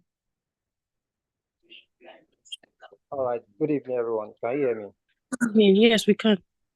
All right, my name is Oladapo Shegun Samuel, and I'm representing Group 2. And our question was, can a local government chairman be impeached and how? We discussed about this and we arrived at this conclusion. A local government chairman can actually be impeached if there is any act of misconduct. And this will be done by the House Clerk, which is also the secretary. And the process is by serving the chairman a notice detailing the offense that the person has committed, the chairman has committed.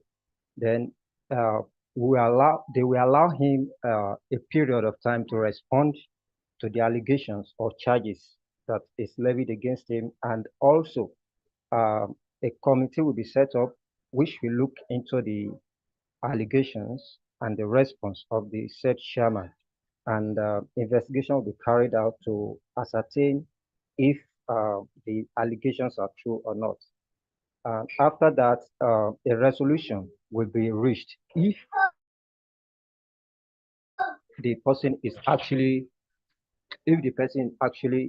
guilty.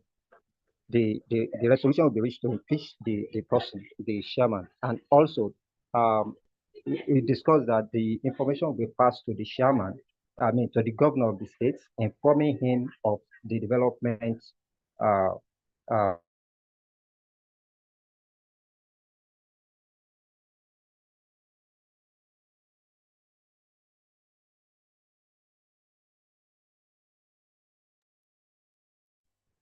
Okay, I think he has been cut off from the call.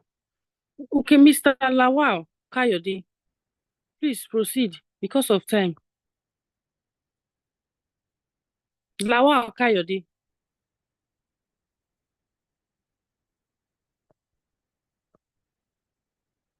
Lawal Kayode, are you there? Are you on the call? Okay, I'm moving to the next person. Peter Otegbeye. Sorry about the pronunciation. Peter Otegbeye, please proceed. Yes, good evening, everyone. Good evening. My name is Peter Otegbeye, and I'm representing Group 17. Our question is explain the internal environment of the local government. After so much deliberation in our group, we conclude to the following. The internal structure. These are the structures and the resources that influence how a local government is being run and fulfill its duties. And these are the structures. The chairman is part of the internal structure. Councillor, department, finance, works, education, youth and sport, agriculture, healthcare, and environmental welfare. We now come to the resources. Workforce, the people, the size of the local government workers, the skill level of workers, and we'll come to the finances.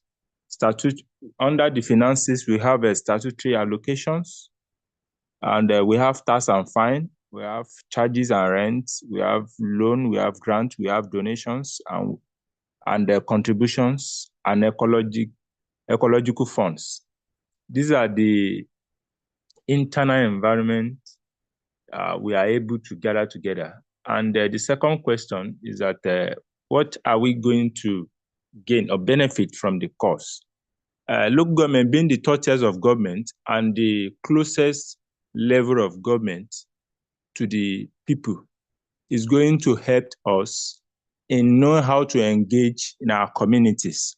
And the responsibility of our local government council executives, both the executive, which is the chairman, the vice chairman, and the secretary, and his appointees, and their legislature, which are the councillors.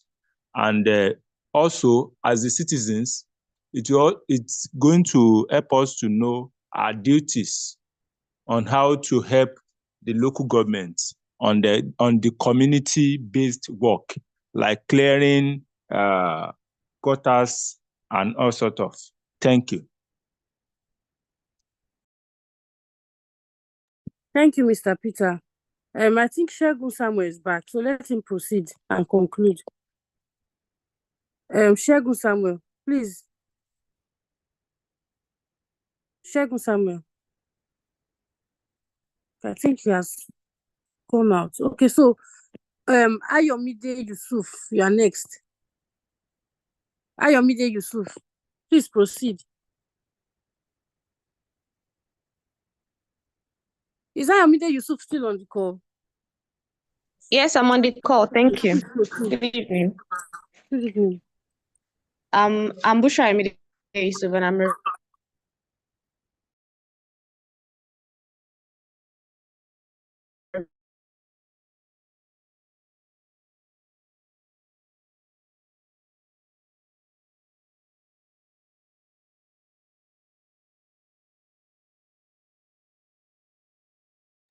Can anyone else hear her? No, I representing don't Group think 13. so. No. So our question and the discussion among my group members about the kind of data they want to measure. And there are different data. Am I audible? Yes, you are now. Hello, can you hear me? Demographic Yes, data. we can hear you now. Yes, please proceed. Ayomide. I think she has a poor network. Okay, so let's move to the next person. Samsudeen, please unmute your mic and proceed. Yeah, Thank you. good afternoon, everyone. Sorry, good evening, everyone. Good evening. Please proceed. Good evening, Professor. Yeah, my name is Onike Samsudeen, and I'll be presenting for Group 8. Our question goes thus: why is the local government service board? After some delegation from my group members, my room members,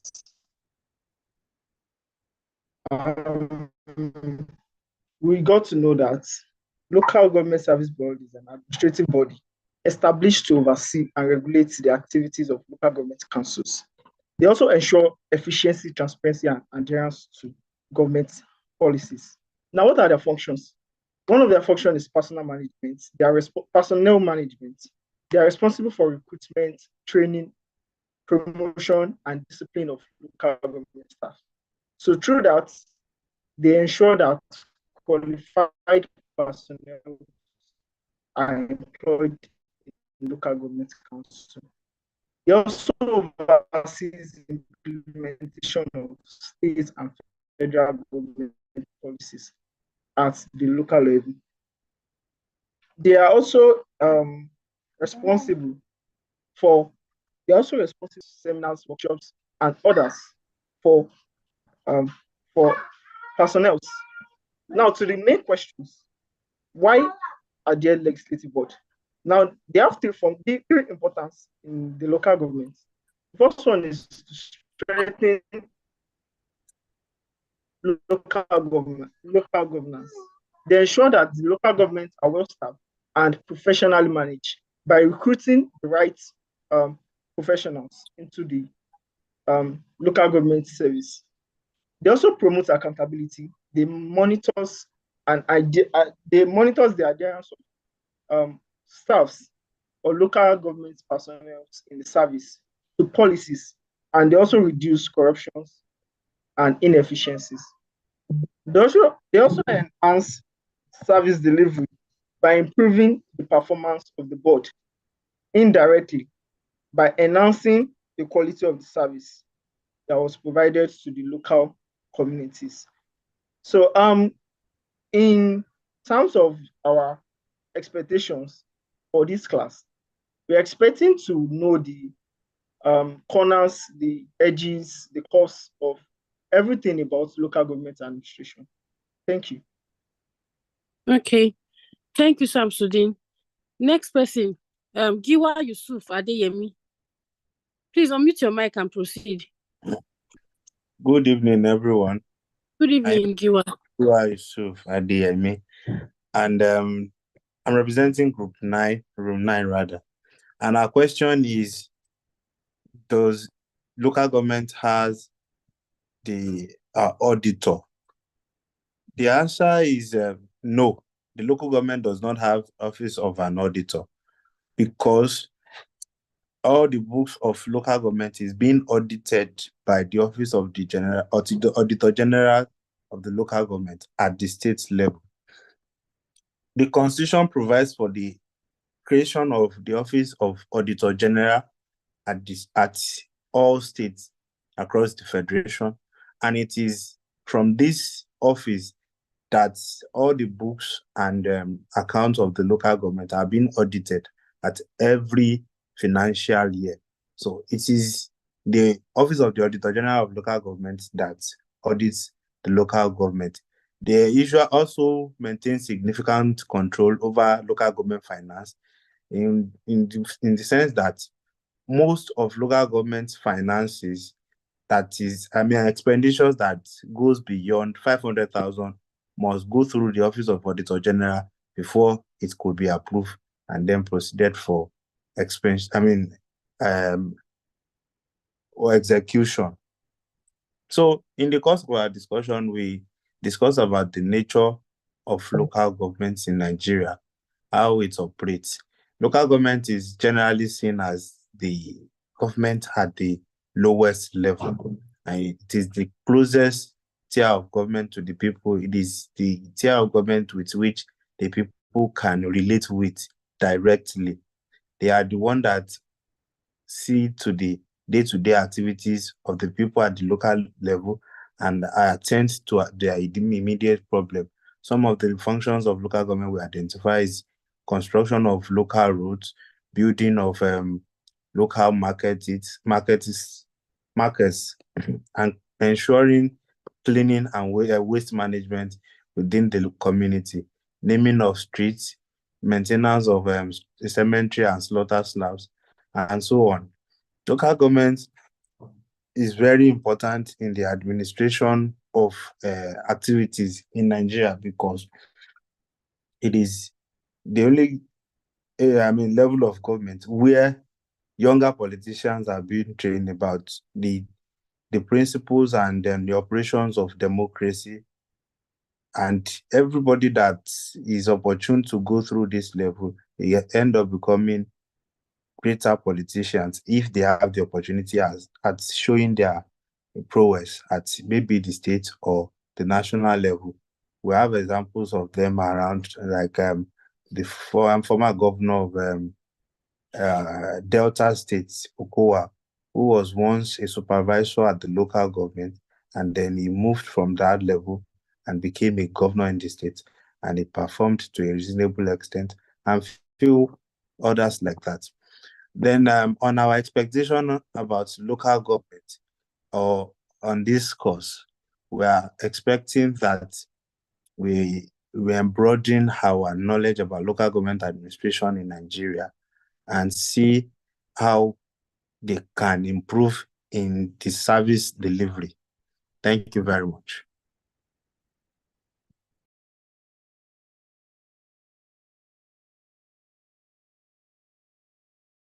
Thank you. Thank you very much. Giwa. Okay, Charity. Okay, Charity. Okay. Good evening, everyone. Good evening, Charity. Good evening, Charity. Go ahead. All right. So I'm a member of Group 2. I wanted to finish what Mr. Sam Oladapo started. Our question was if the local government chairman can be impeached. And we said yes, he can by the legislative arm of the local government, who are the local government councillors. And we said they can do that through the issuing of letter telling him, carrying details of the offense, and then they'll call for an impeachment. And then a committee is set within the legislative arm of the local government. And then this committee runs investigation to ensure that the allegation is true. And then if that is true, after the LGA chairman responds to the letter, the governor is put in the picture of what is going on and then the plans for impeachment. And then the legislative arm of the state also are carried along to ensure that the process of investigation and every other thing is true. And then after that, the chairman is impeached if found guilty. Thank you so much.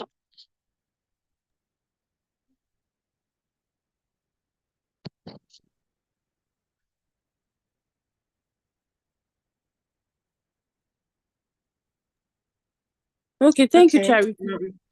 Cherry. Bushra Ayomide Yusuf, please proceed with your presentation. Thank you. As I said earlier, I'm Bushra and I'm representing room 13. Our question is, how do we measure data at the local government level? So after much deliberation and discussion in our group, we concluded that to measure data, we have to be specific about the kind of data that we want to measure. And we have different type of data available at the local government level. We have the health data to determine the health equity and access of the inhabitant of the local government area. We have education data to determine the number of out of school children and children that have access to standard education. We have the economic data, we have the infrastructure data, we have different kind of data at the local government level. So now to the question, how do we measure data? We have different method. We can use the survey method, which is the door-to-door kind of survey, and with a standardized questionnaire to determine the particular and specific data that we are about. We have the community engagement. This is also a way to determine the kind, this is usually done for qualitative data. So you engage the people of the community, the leaders, the household men, the women, the children, to determine what kind of things and needs that they really want. We also have the use of existing data, because at different levels we have existing data from different organizations, probably a private organization or an NGO. So you can reach out to this organization to access the data that you need.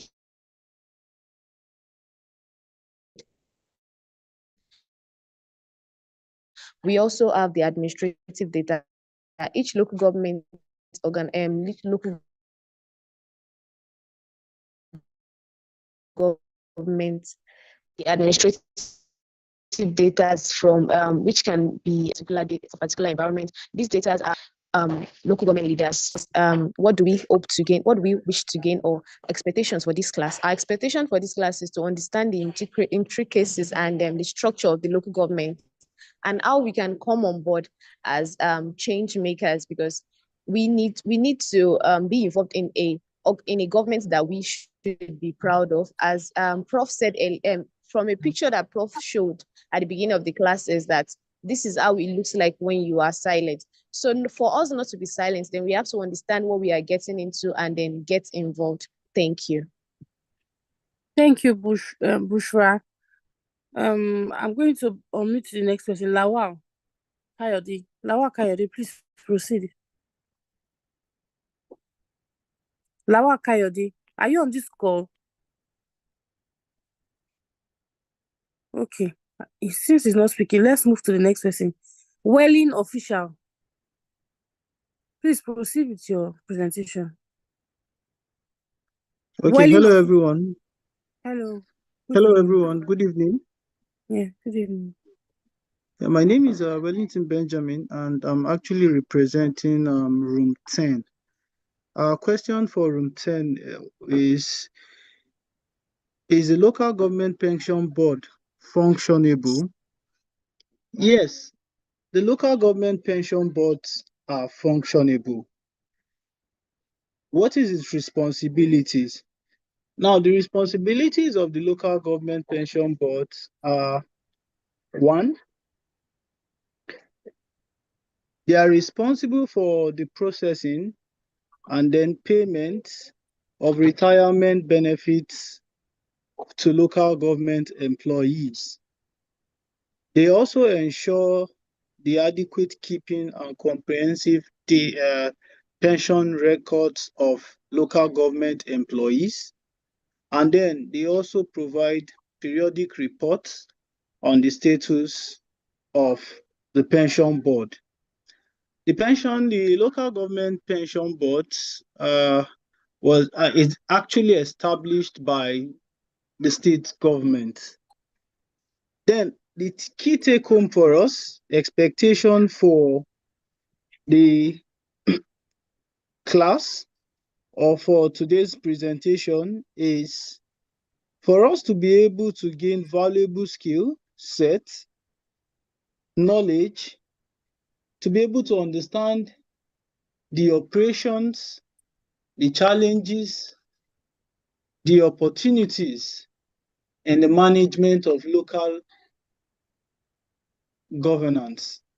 Thank you so much. Okay, thank you, Welling official. I don't know if Kayode is here now. Lawa Kayode, are you on this call? Lawa Kayode. Can you hear me? Yes, please proceed. Good evening. How are you? Good evening, everyone. Yeah, my name is Comrade Kayode Lawa. I have to send an apology. Maybe it's because of network in my area. I want to thank the organizer and I want to appreciate you sincerely. I'm a development expert and I'm a civil society person. Currently, I'm working with the Speaker of the House of Representatives, Tajuddin Abbas, PhD, on constituency development, which my NGO is doing. Please, I want to appeal. I would like to work with everybody, specifically on the issue of constituency development and constituency projects. Because, why am I saying this? With the level of educative and information given on this platform, that we actually bring about the need for accountability at the local government level. It's high time we have to be holding our representative accountable. So please, let me be part of the communique or part of the resolution that Kayode Lawal, who is the Executive Director of Constituent for Development Initiative, Consent Africa, want to partner with this young Nigeria and everybody. So you can see the level of corruption and allegation about the constituency project. And as somebody that comes from the development sector, I'm not happy with it. But I need the help of my colleague in the civil society, NGO sector, and non-state actors. It's my interest in every one of you to note that the only NGOs that National Assembly is working with is only Yaga Africa, Policy Legislative Advocacy Center, PLAC, and 2 or 3. Like my own NGO is critical because we've gone beyond the issue of legislation. It's all about development. And the people are supposed to be at the driving force of development.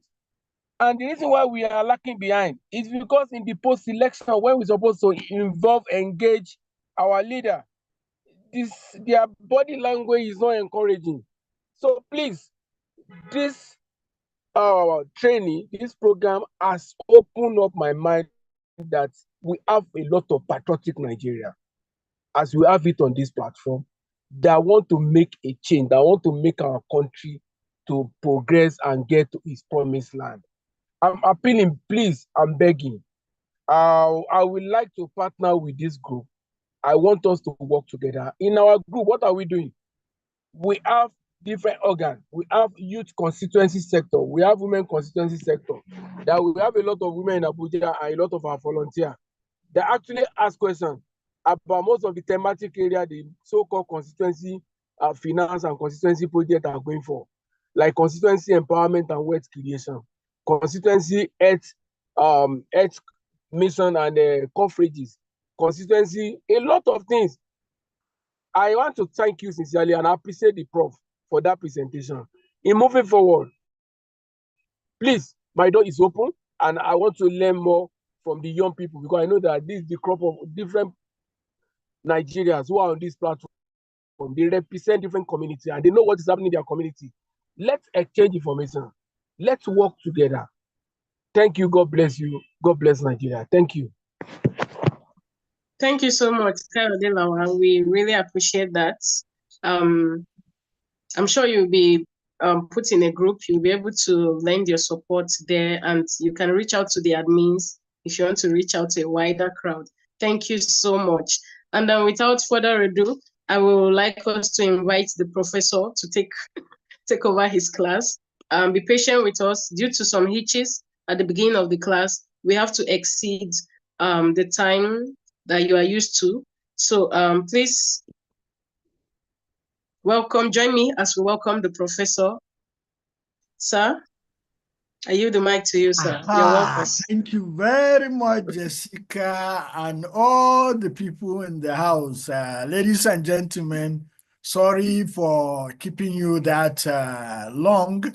Let me start with Law Kaide.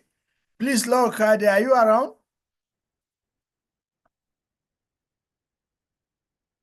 Lowell Kayode, are you around? I'm around, Prof. Good evening. Yeah, please put your details in the chat and I'll get back to you soonest. I'm actually in your area in Saria now. I'm leaving for Abuja tomorrow. Okay, that's very good. So put your details down. I'll get back to you on the chat, or you can put it directly on my listing. Why I say so is because we have in Kaduna State, we have what we call local government accountability mechanism. And we are doing a very good job at the Kaduna State level. Unfortunately, maybe the speaker is not aware anyway, but we are doing a very good job. But thank you for that that information. Please put your details and we shall get back to you. Yeah. Thank you. Thank you very much. Ladies and gentlemen, sorry for keeping you waiting. Can you share my slide? Now, while the slide is coming up, I want to inform you that I'm very, very impressed with all that you have contributed. Every answer is very, very important. But please, can you quickly put in the chat which group you think has performed best? Just put either one or two quickly. Let's see which group performed best. Yeah, 11, 16, 9. Jessica, can you populate the response so that we can see in aggregate which group performed best? Okay, sir. Or any of you there? Yeah. I must confess, the group that talk about, anyway, I won't say it again. Yeah. So please populate it and let's see. And Laokaide, I'm still waiting for your message. Okay, I'm still waiting for my slide too.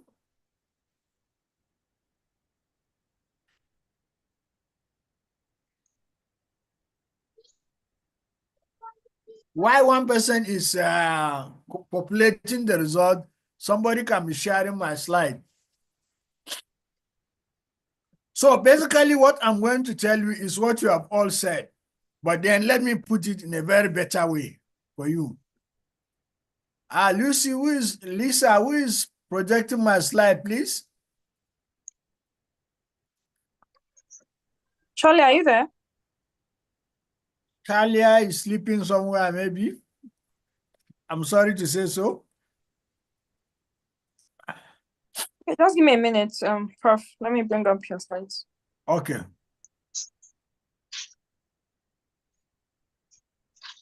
So you see, the beauty of everything is that all the answers are almost correct. Why I say almost is because some of the answers are very theoretical.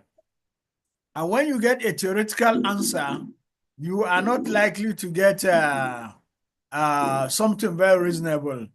That means there is no touch with the local government to understand have a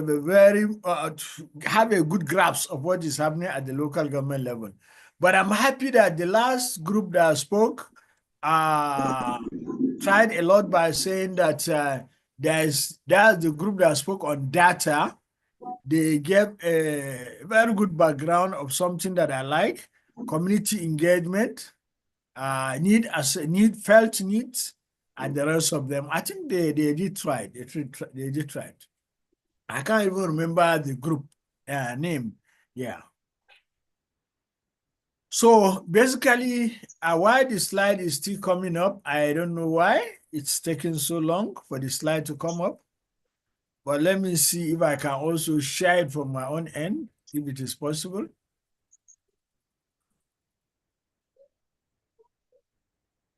Okay, so local government generally, I want you to believe is that local government is the nearest, but you see, forget about the language, local government is the nearest. Understand that the first thing you have to say is that local government is a constitutional issue.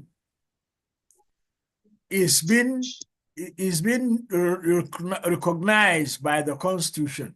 The Constitution recognized local government. And since the Constitution recognized local government, it means that every other aspect of the local government should be seen as such. And that is why local government is very, very relevant to us. So invariably, what I'm trying to say is that when we say local government, what we are saying is that we are talking about a constitutionally established institution that has a mandate that it's going to execute. And that mandate it has to execute is basically one, that is service delivery. And in Nigeria, we have 774 local governments. And then we have, what we mean is that we also have six area council in Abuja. We have area council in Abuja, which supposed to be operated as a mayor. Abuja is supposed to operate on a mayor basis. So it means that Nigeria is having two systems of local government. The presidential system and the parliamentary system. In Abuja is supposed to be a parliamentary system with a mayor heading the area councils, heading the Abuja itself, and then the Federal Capital Territory itself, and then the area councils. So basically, United Nations define local government as a political subdivision of a nation. And then the Nigerian Constitution also accepted local government in Section 7 and 4th Schedule of the Constitution of 1999 amended. Now, my slide is still not coming up. Why now? Who is supposed to give my slide so that my student will see what is happening? Okay. So you see, for those who said the role of local government is twofold, is onefold or twofold or threefold, I want to make you to understand that one, local government has a political role. And that political role is to serve as an instrument for promoting local governance. Right? That's a training ground. I like the group that I gave example of ACOA.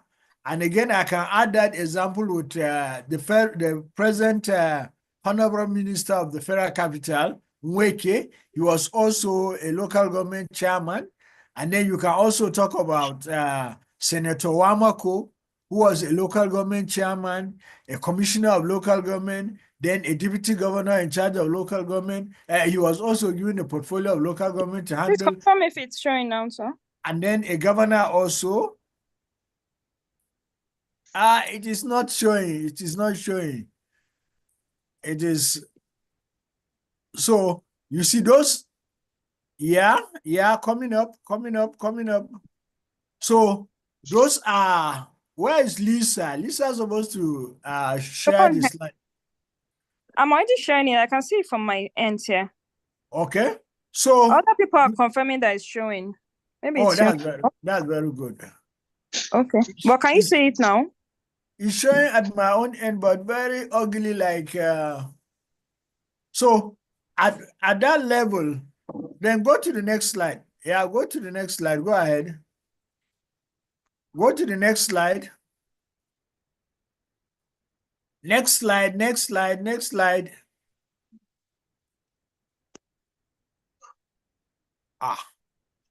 So you see it has political role. And so now let's take a look at this. Okay, you cannot see it. How wish you can show me Jakande Estate. That's the third slide or the fourth slide. Okay, let me just. It's showing here, Jakande Estate. Please, can anyone confirm if they are seeing it? No, we are in the third slide. Here, it's showing us Jakande. Yeah, some people are saying they are seeing it. Then why am I not seeing it as Jakande Estate? Maybe it's taking a while for your network. Others are confirming in the chat box. Then if you can see Jakande Estate, right? That's a street in Jakande Estate. Now look at the ideal one. Look at the ideal street. Then moving forward, the next slide, Obalende Road, after rainfall. right?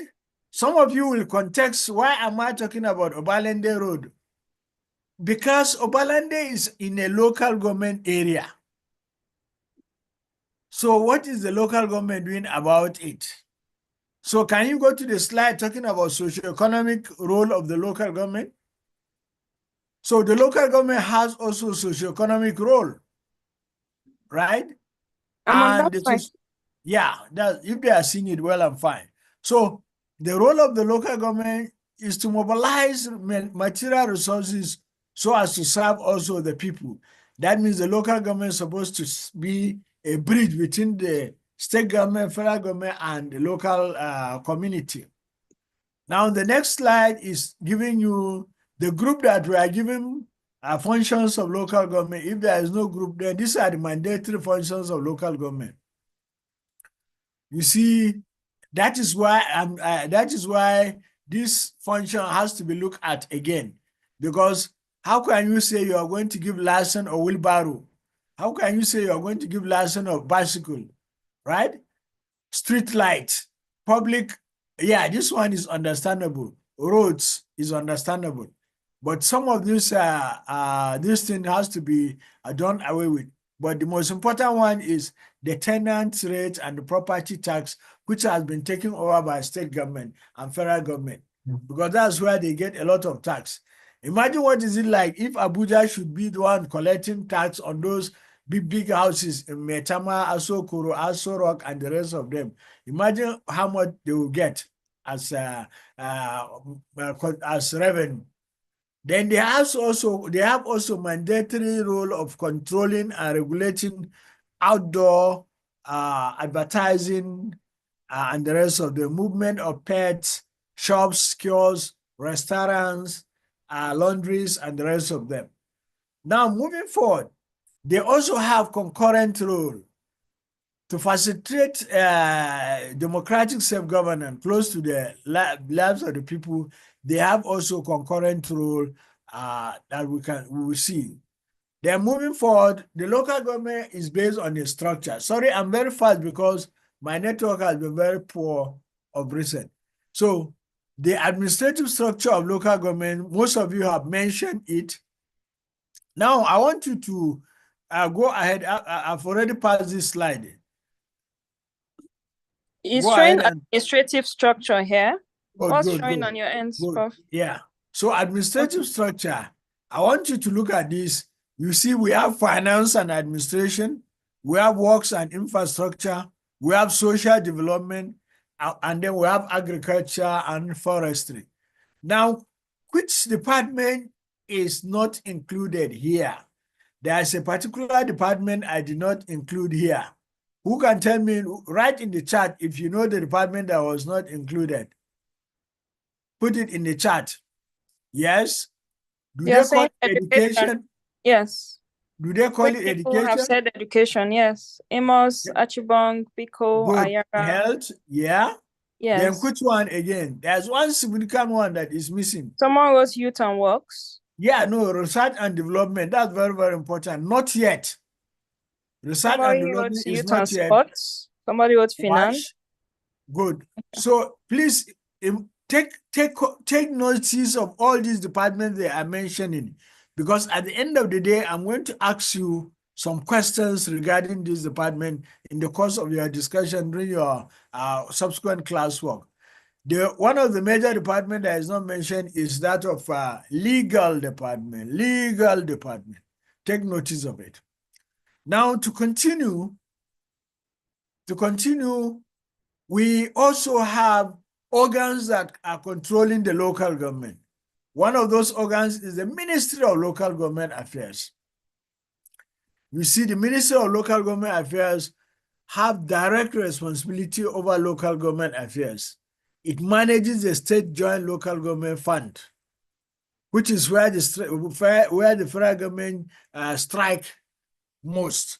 That is on the issue of the autonomy, financial autonomy of the local government.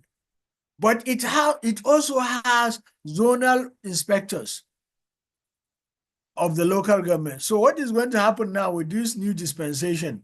Please note it down. What is going to happen to zonal inspectors of local government who are in the Ministry of Local Government Affairs. Mind you, some states have decided to scrap that organ, while some are still, so we don't know the situation on ground. You see, just like they have said, it is our responsibility now to advise the government on what next line of action to take over that issue. Now, we also have the Local Government Service Board, right? Under where we have the State Auditor General. The people that talk about auditing at the local government are correct, that the local government, the auditor at the local government is from the state. So you can see how things are. Then we have the state local government staff pension bureau, right? And it also means that there are also roles and responsibility of political office holders at the local government. Now, as we shall come to see. Now, let's look at again at these pictures. Can you go to the next slide where the picture is, Jack? Yeah, exactly. That's very good. Now, if you look at this picture, you realize that this is what is called a modern school. And look at what is shown here. Take the next slide for them. Now look at the difference. Is the difference not clear? Is the environment not clear? Now look at this one here. Because this is also a role of the local government. Look at waste disposal and waste collection. Look at how the waste disposal and waste collection is at the local government level and at a modern level. Now we also have political actors at the local government who are doing their work. You have mentioned some of them in your deliberation. We have the chairman, we have the councillor, but the chairman is the chief security officer of the local government, and he's the financial officer of the local government. So he does everything, he observes and comply with financial regulations in the local government. Then we have the secretary. Yeah, a group presented something on the secretary. Please, I pass this, change the slide. I'm seeing a very old slide. Go ahead and change the slide. Okay, yeah, thank you. So we have also the secretary, which some of you have done a very good job on the secretary. Then we have supervisory councillors. We have councillors and we have supervisory councillors. Councillors are usually from the elected councillors. We now give some supervisory role. That means, for example, in a local government, if you have 10 councillors, while at the local government level, we have 7 departments. So we allot each of the councillors, the 7 councillors, we allot them each into a different department so that they can harness all that is expected of that department so that they can bring the issue up at the council meeting. Then we have the general administration, which is comprising the head of administration, the head of finance, and the heads of other departments who handle issues at the department of administration in the local government, usually handled by the secretary of the local government. Now, the local government has financial matters, and this financial matter, as I said earlier on, is handled by the chairman of the local government is the accounting officer. But there has to be a budget. And then there has to be a spending limit, right? And then there has to be appropriation of the budget. So financial matter is handled by the head of finance and administration so that with authorization of the chairman before expenditure is done. Then we also have sources of local government finance. I like the group that talks about sources of local government finance. They said there is external sources, which is correct. The external sources is, excuse me, the value-added tax, the allocation from the federation account, then the state contribution of internally generated revenue. Then they also have the internal source, but unfortunately, most of the internal source have been taken over by the state government. The state government always reserve all those powers. For example, in Kaduna State, it is the state government that is collecting tax on behalf of the local government. With this arrangement now, I don't know what is going to happen. We are still waiting to see what is going to happen. Then the local government have an environment, have external environment, and this is where we also have a very big problem, because the external environment of the local government is is divided into two. There is a formal external environment, and then there is the informal external environment. The formal external environment is the agencies at the federal government. I'm happy one of the groups mentioned it, the Ministry of Intergovernmental Affairs, or the Unit of Intergovernmental Affairs in the Office of the in the Office of Secretary of the Federal Government. They are the ones that are handling issues of local government. Then we also have the ministries of local government. We have the Local Government Service Board or the Local Government Commission. Then we have internal auditor of the local government. Those are all external sources of control of local government. But most importantly, also the whole federation. The whole federation also, there's the federal government. If the federal government should cough, the local government will catch cold, because most of the revenue generated at the local government comes from the federal government. So you can see the formal environment is very, very powerful. Then we have the informal environment. The informal environment include, for example, non-governmental organization, pressure groups, and the rest of them. So, for example, now the head of the local government cannot be able to sanction, for example, the Oni of Ife. He cannot be sanctioned by the local government because the Oni of Ife is too big for why he's also under the local government. For example, a governor of a state, he's from a local government area. So, but the chairman of that local government cannot say, hey, Mr. Governor, I want to see you. Come, I have a problem with in your street, or I have a problem in your ward. I want you to come and listen. So you see, the informal environment of the local government is so strong, so powerful, that at times it makes the local government not to be able to function. For example, now, if you look at places like Kebbi State, where most of the emirs in Kebbi State are retired major generals. If you look at Kebbi State, almost every emir there, any chief there is a retired army general. Then who is a local government secondary school leaver to come and start talking to a retired major general who has more exposure, more experience, who have seen the world more than him?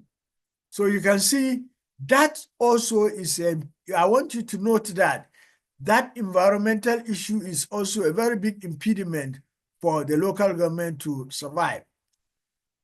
But in any case, it's also a plus for any local government that wants to develop. That means its ability to harness the potential of those people can also make the local government to become very great.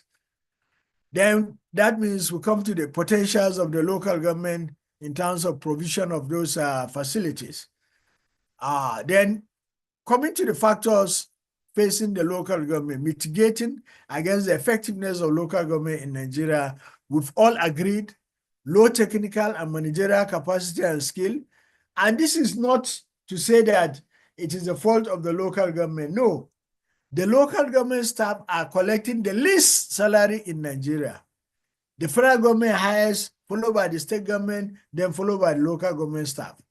Then how can an engineer or a professor decide to go and work in the local government as head of administration when his salary as a professor is more than that of the chairman of or is almost equivalent to that of the chairman of a local government, if not that they put on their enumeration anyhow. So you can see there's a problem. So there are also issues, lack of fiscal sustainability. They don't have budget expertise.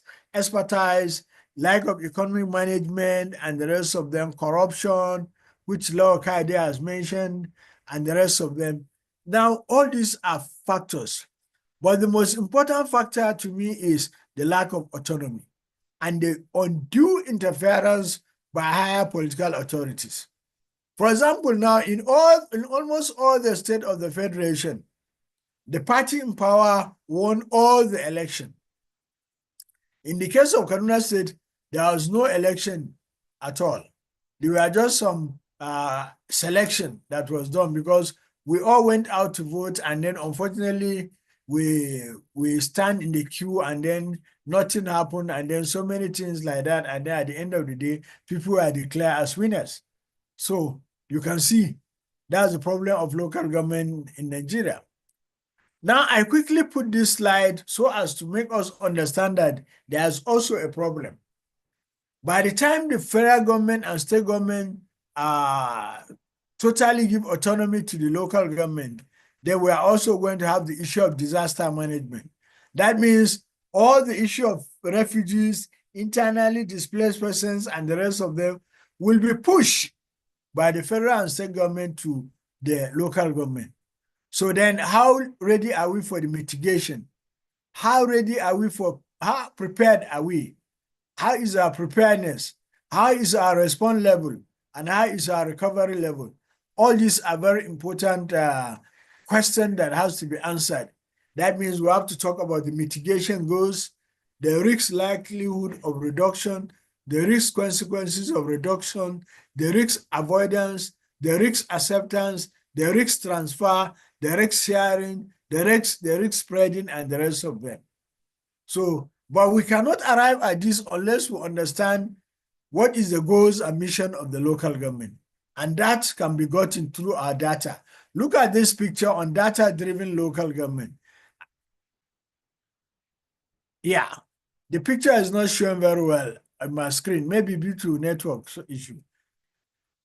Now, if you look at the data, if you look at the screen clearly, you can see the level of, that's very good.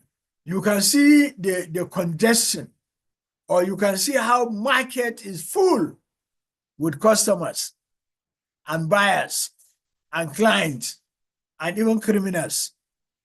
Now, how can the local government manage this place if there is a disaster?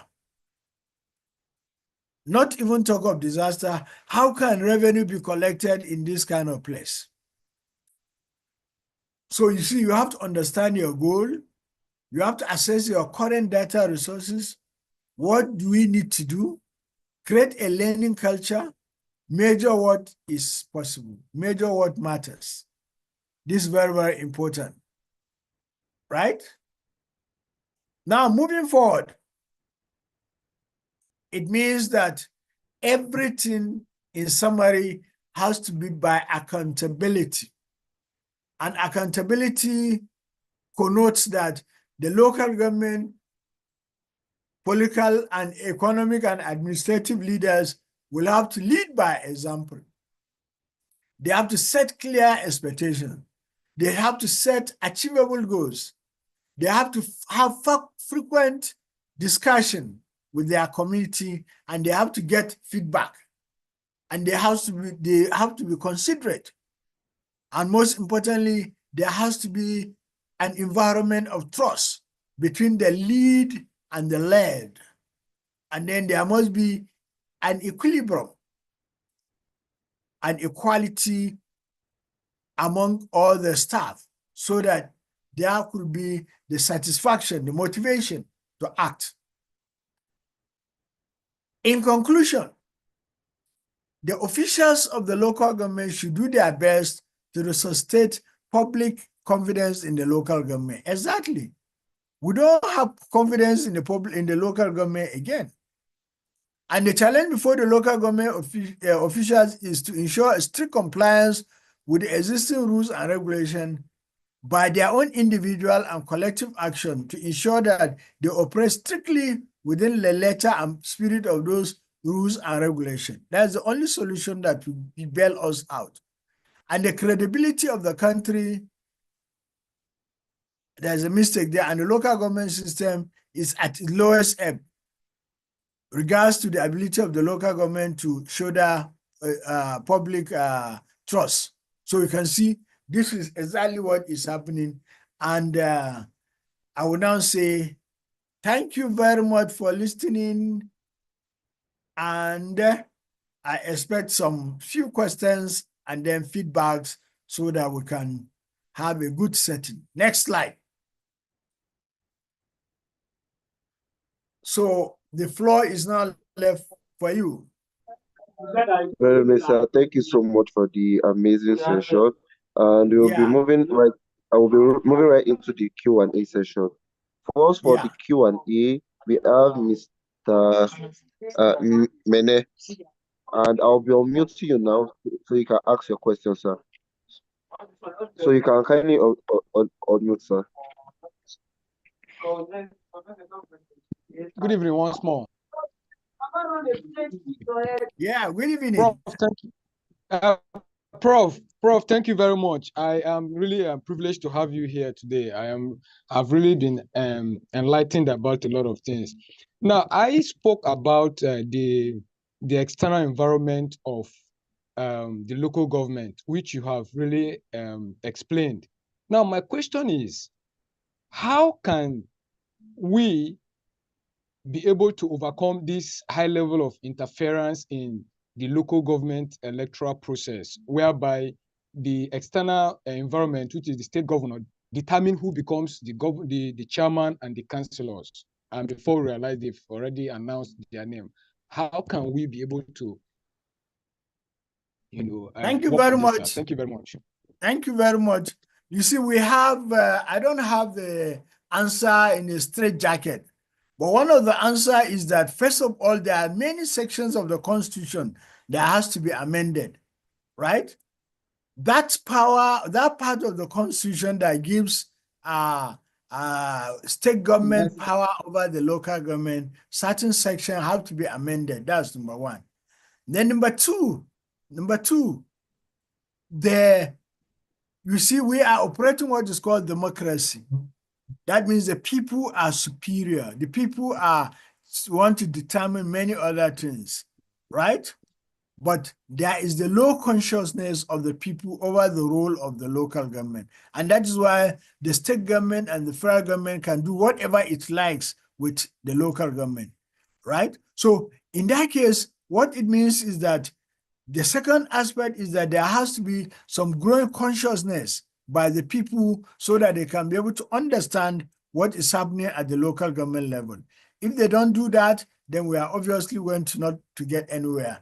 Then thirdly, also, we must also be politically conscious and then be part and parcel of the struggle for local government autonomy, general autonomy.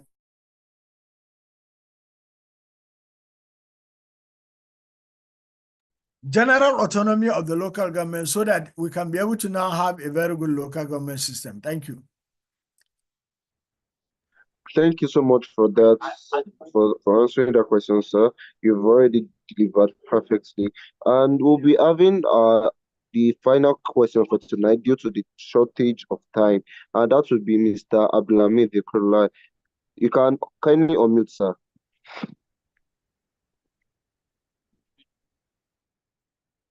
Mr. Abdulhamid, you can unmute. Okay, sir. Good evening, sir. Yeah, good evening. Go ahead.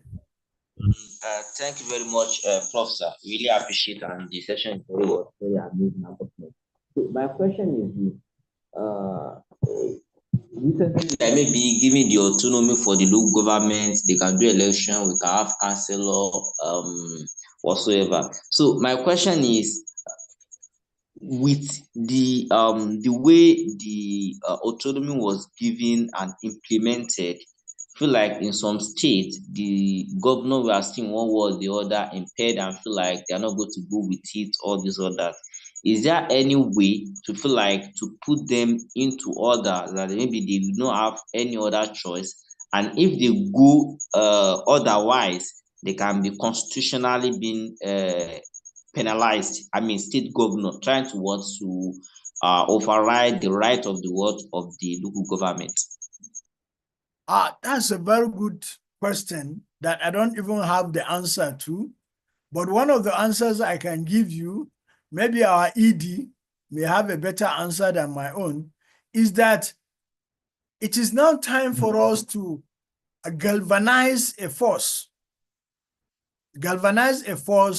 through the civil society organizations and NGOs so that we can pressurize the government. We can pressurize those that are operating the local government so that they can be able to do what? Make sure that all that is concerned the local government is being adhered to. So that's what I can say on that question. Okay, thank you so much, sir.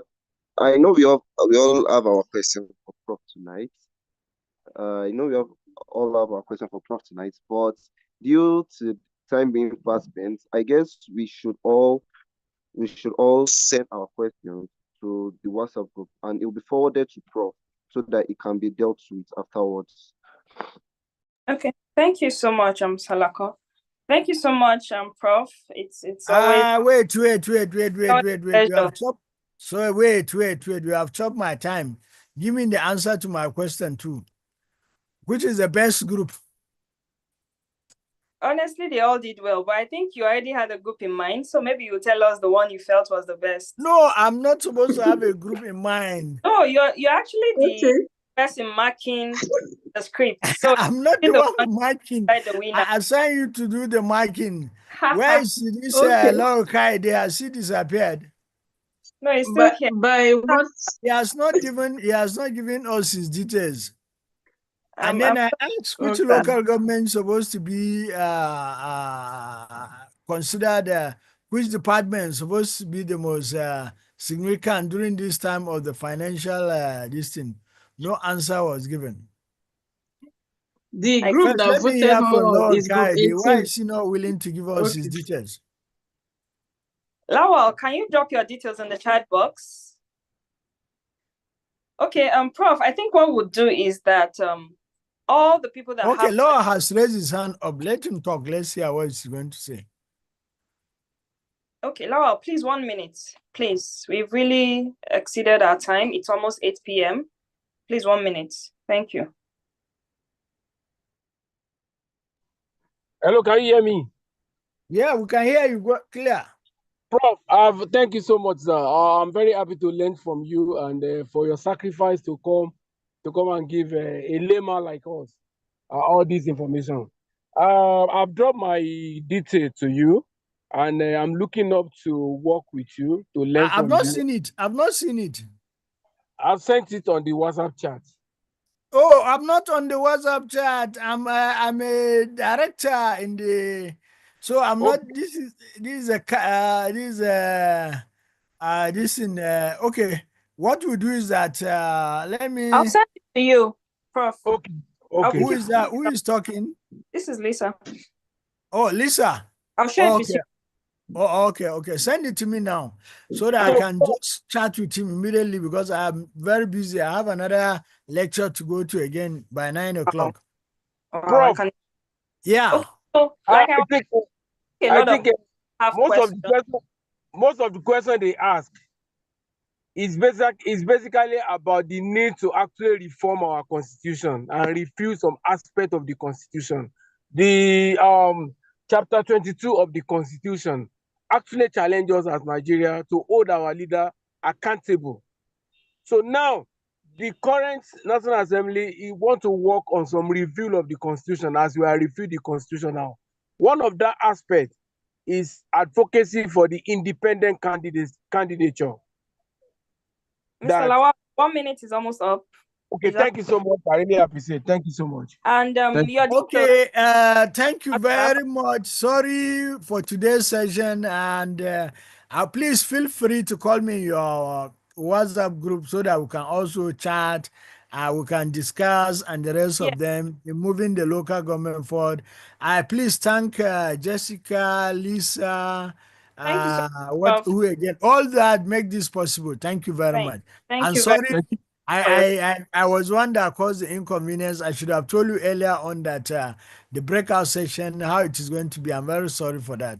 Thank you very much. Thank you. No problem. Thank you for having always. Okay, so for those who still have questions, just collate it. You can, your WhatsApp groups are not open yet, but I'll open them for this night. Or you can just send them to me directly so that I'll collate it and send it to Prof. And then he'll give a comprehensive answer to all of it and we'll share it with you all. I think that's better because we've really spent a lot of time this night.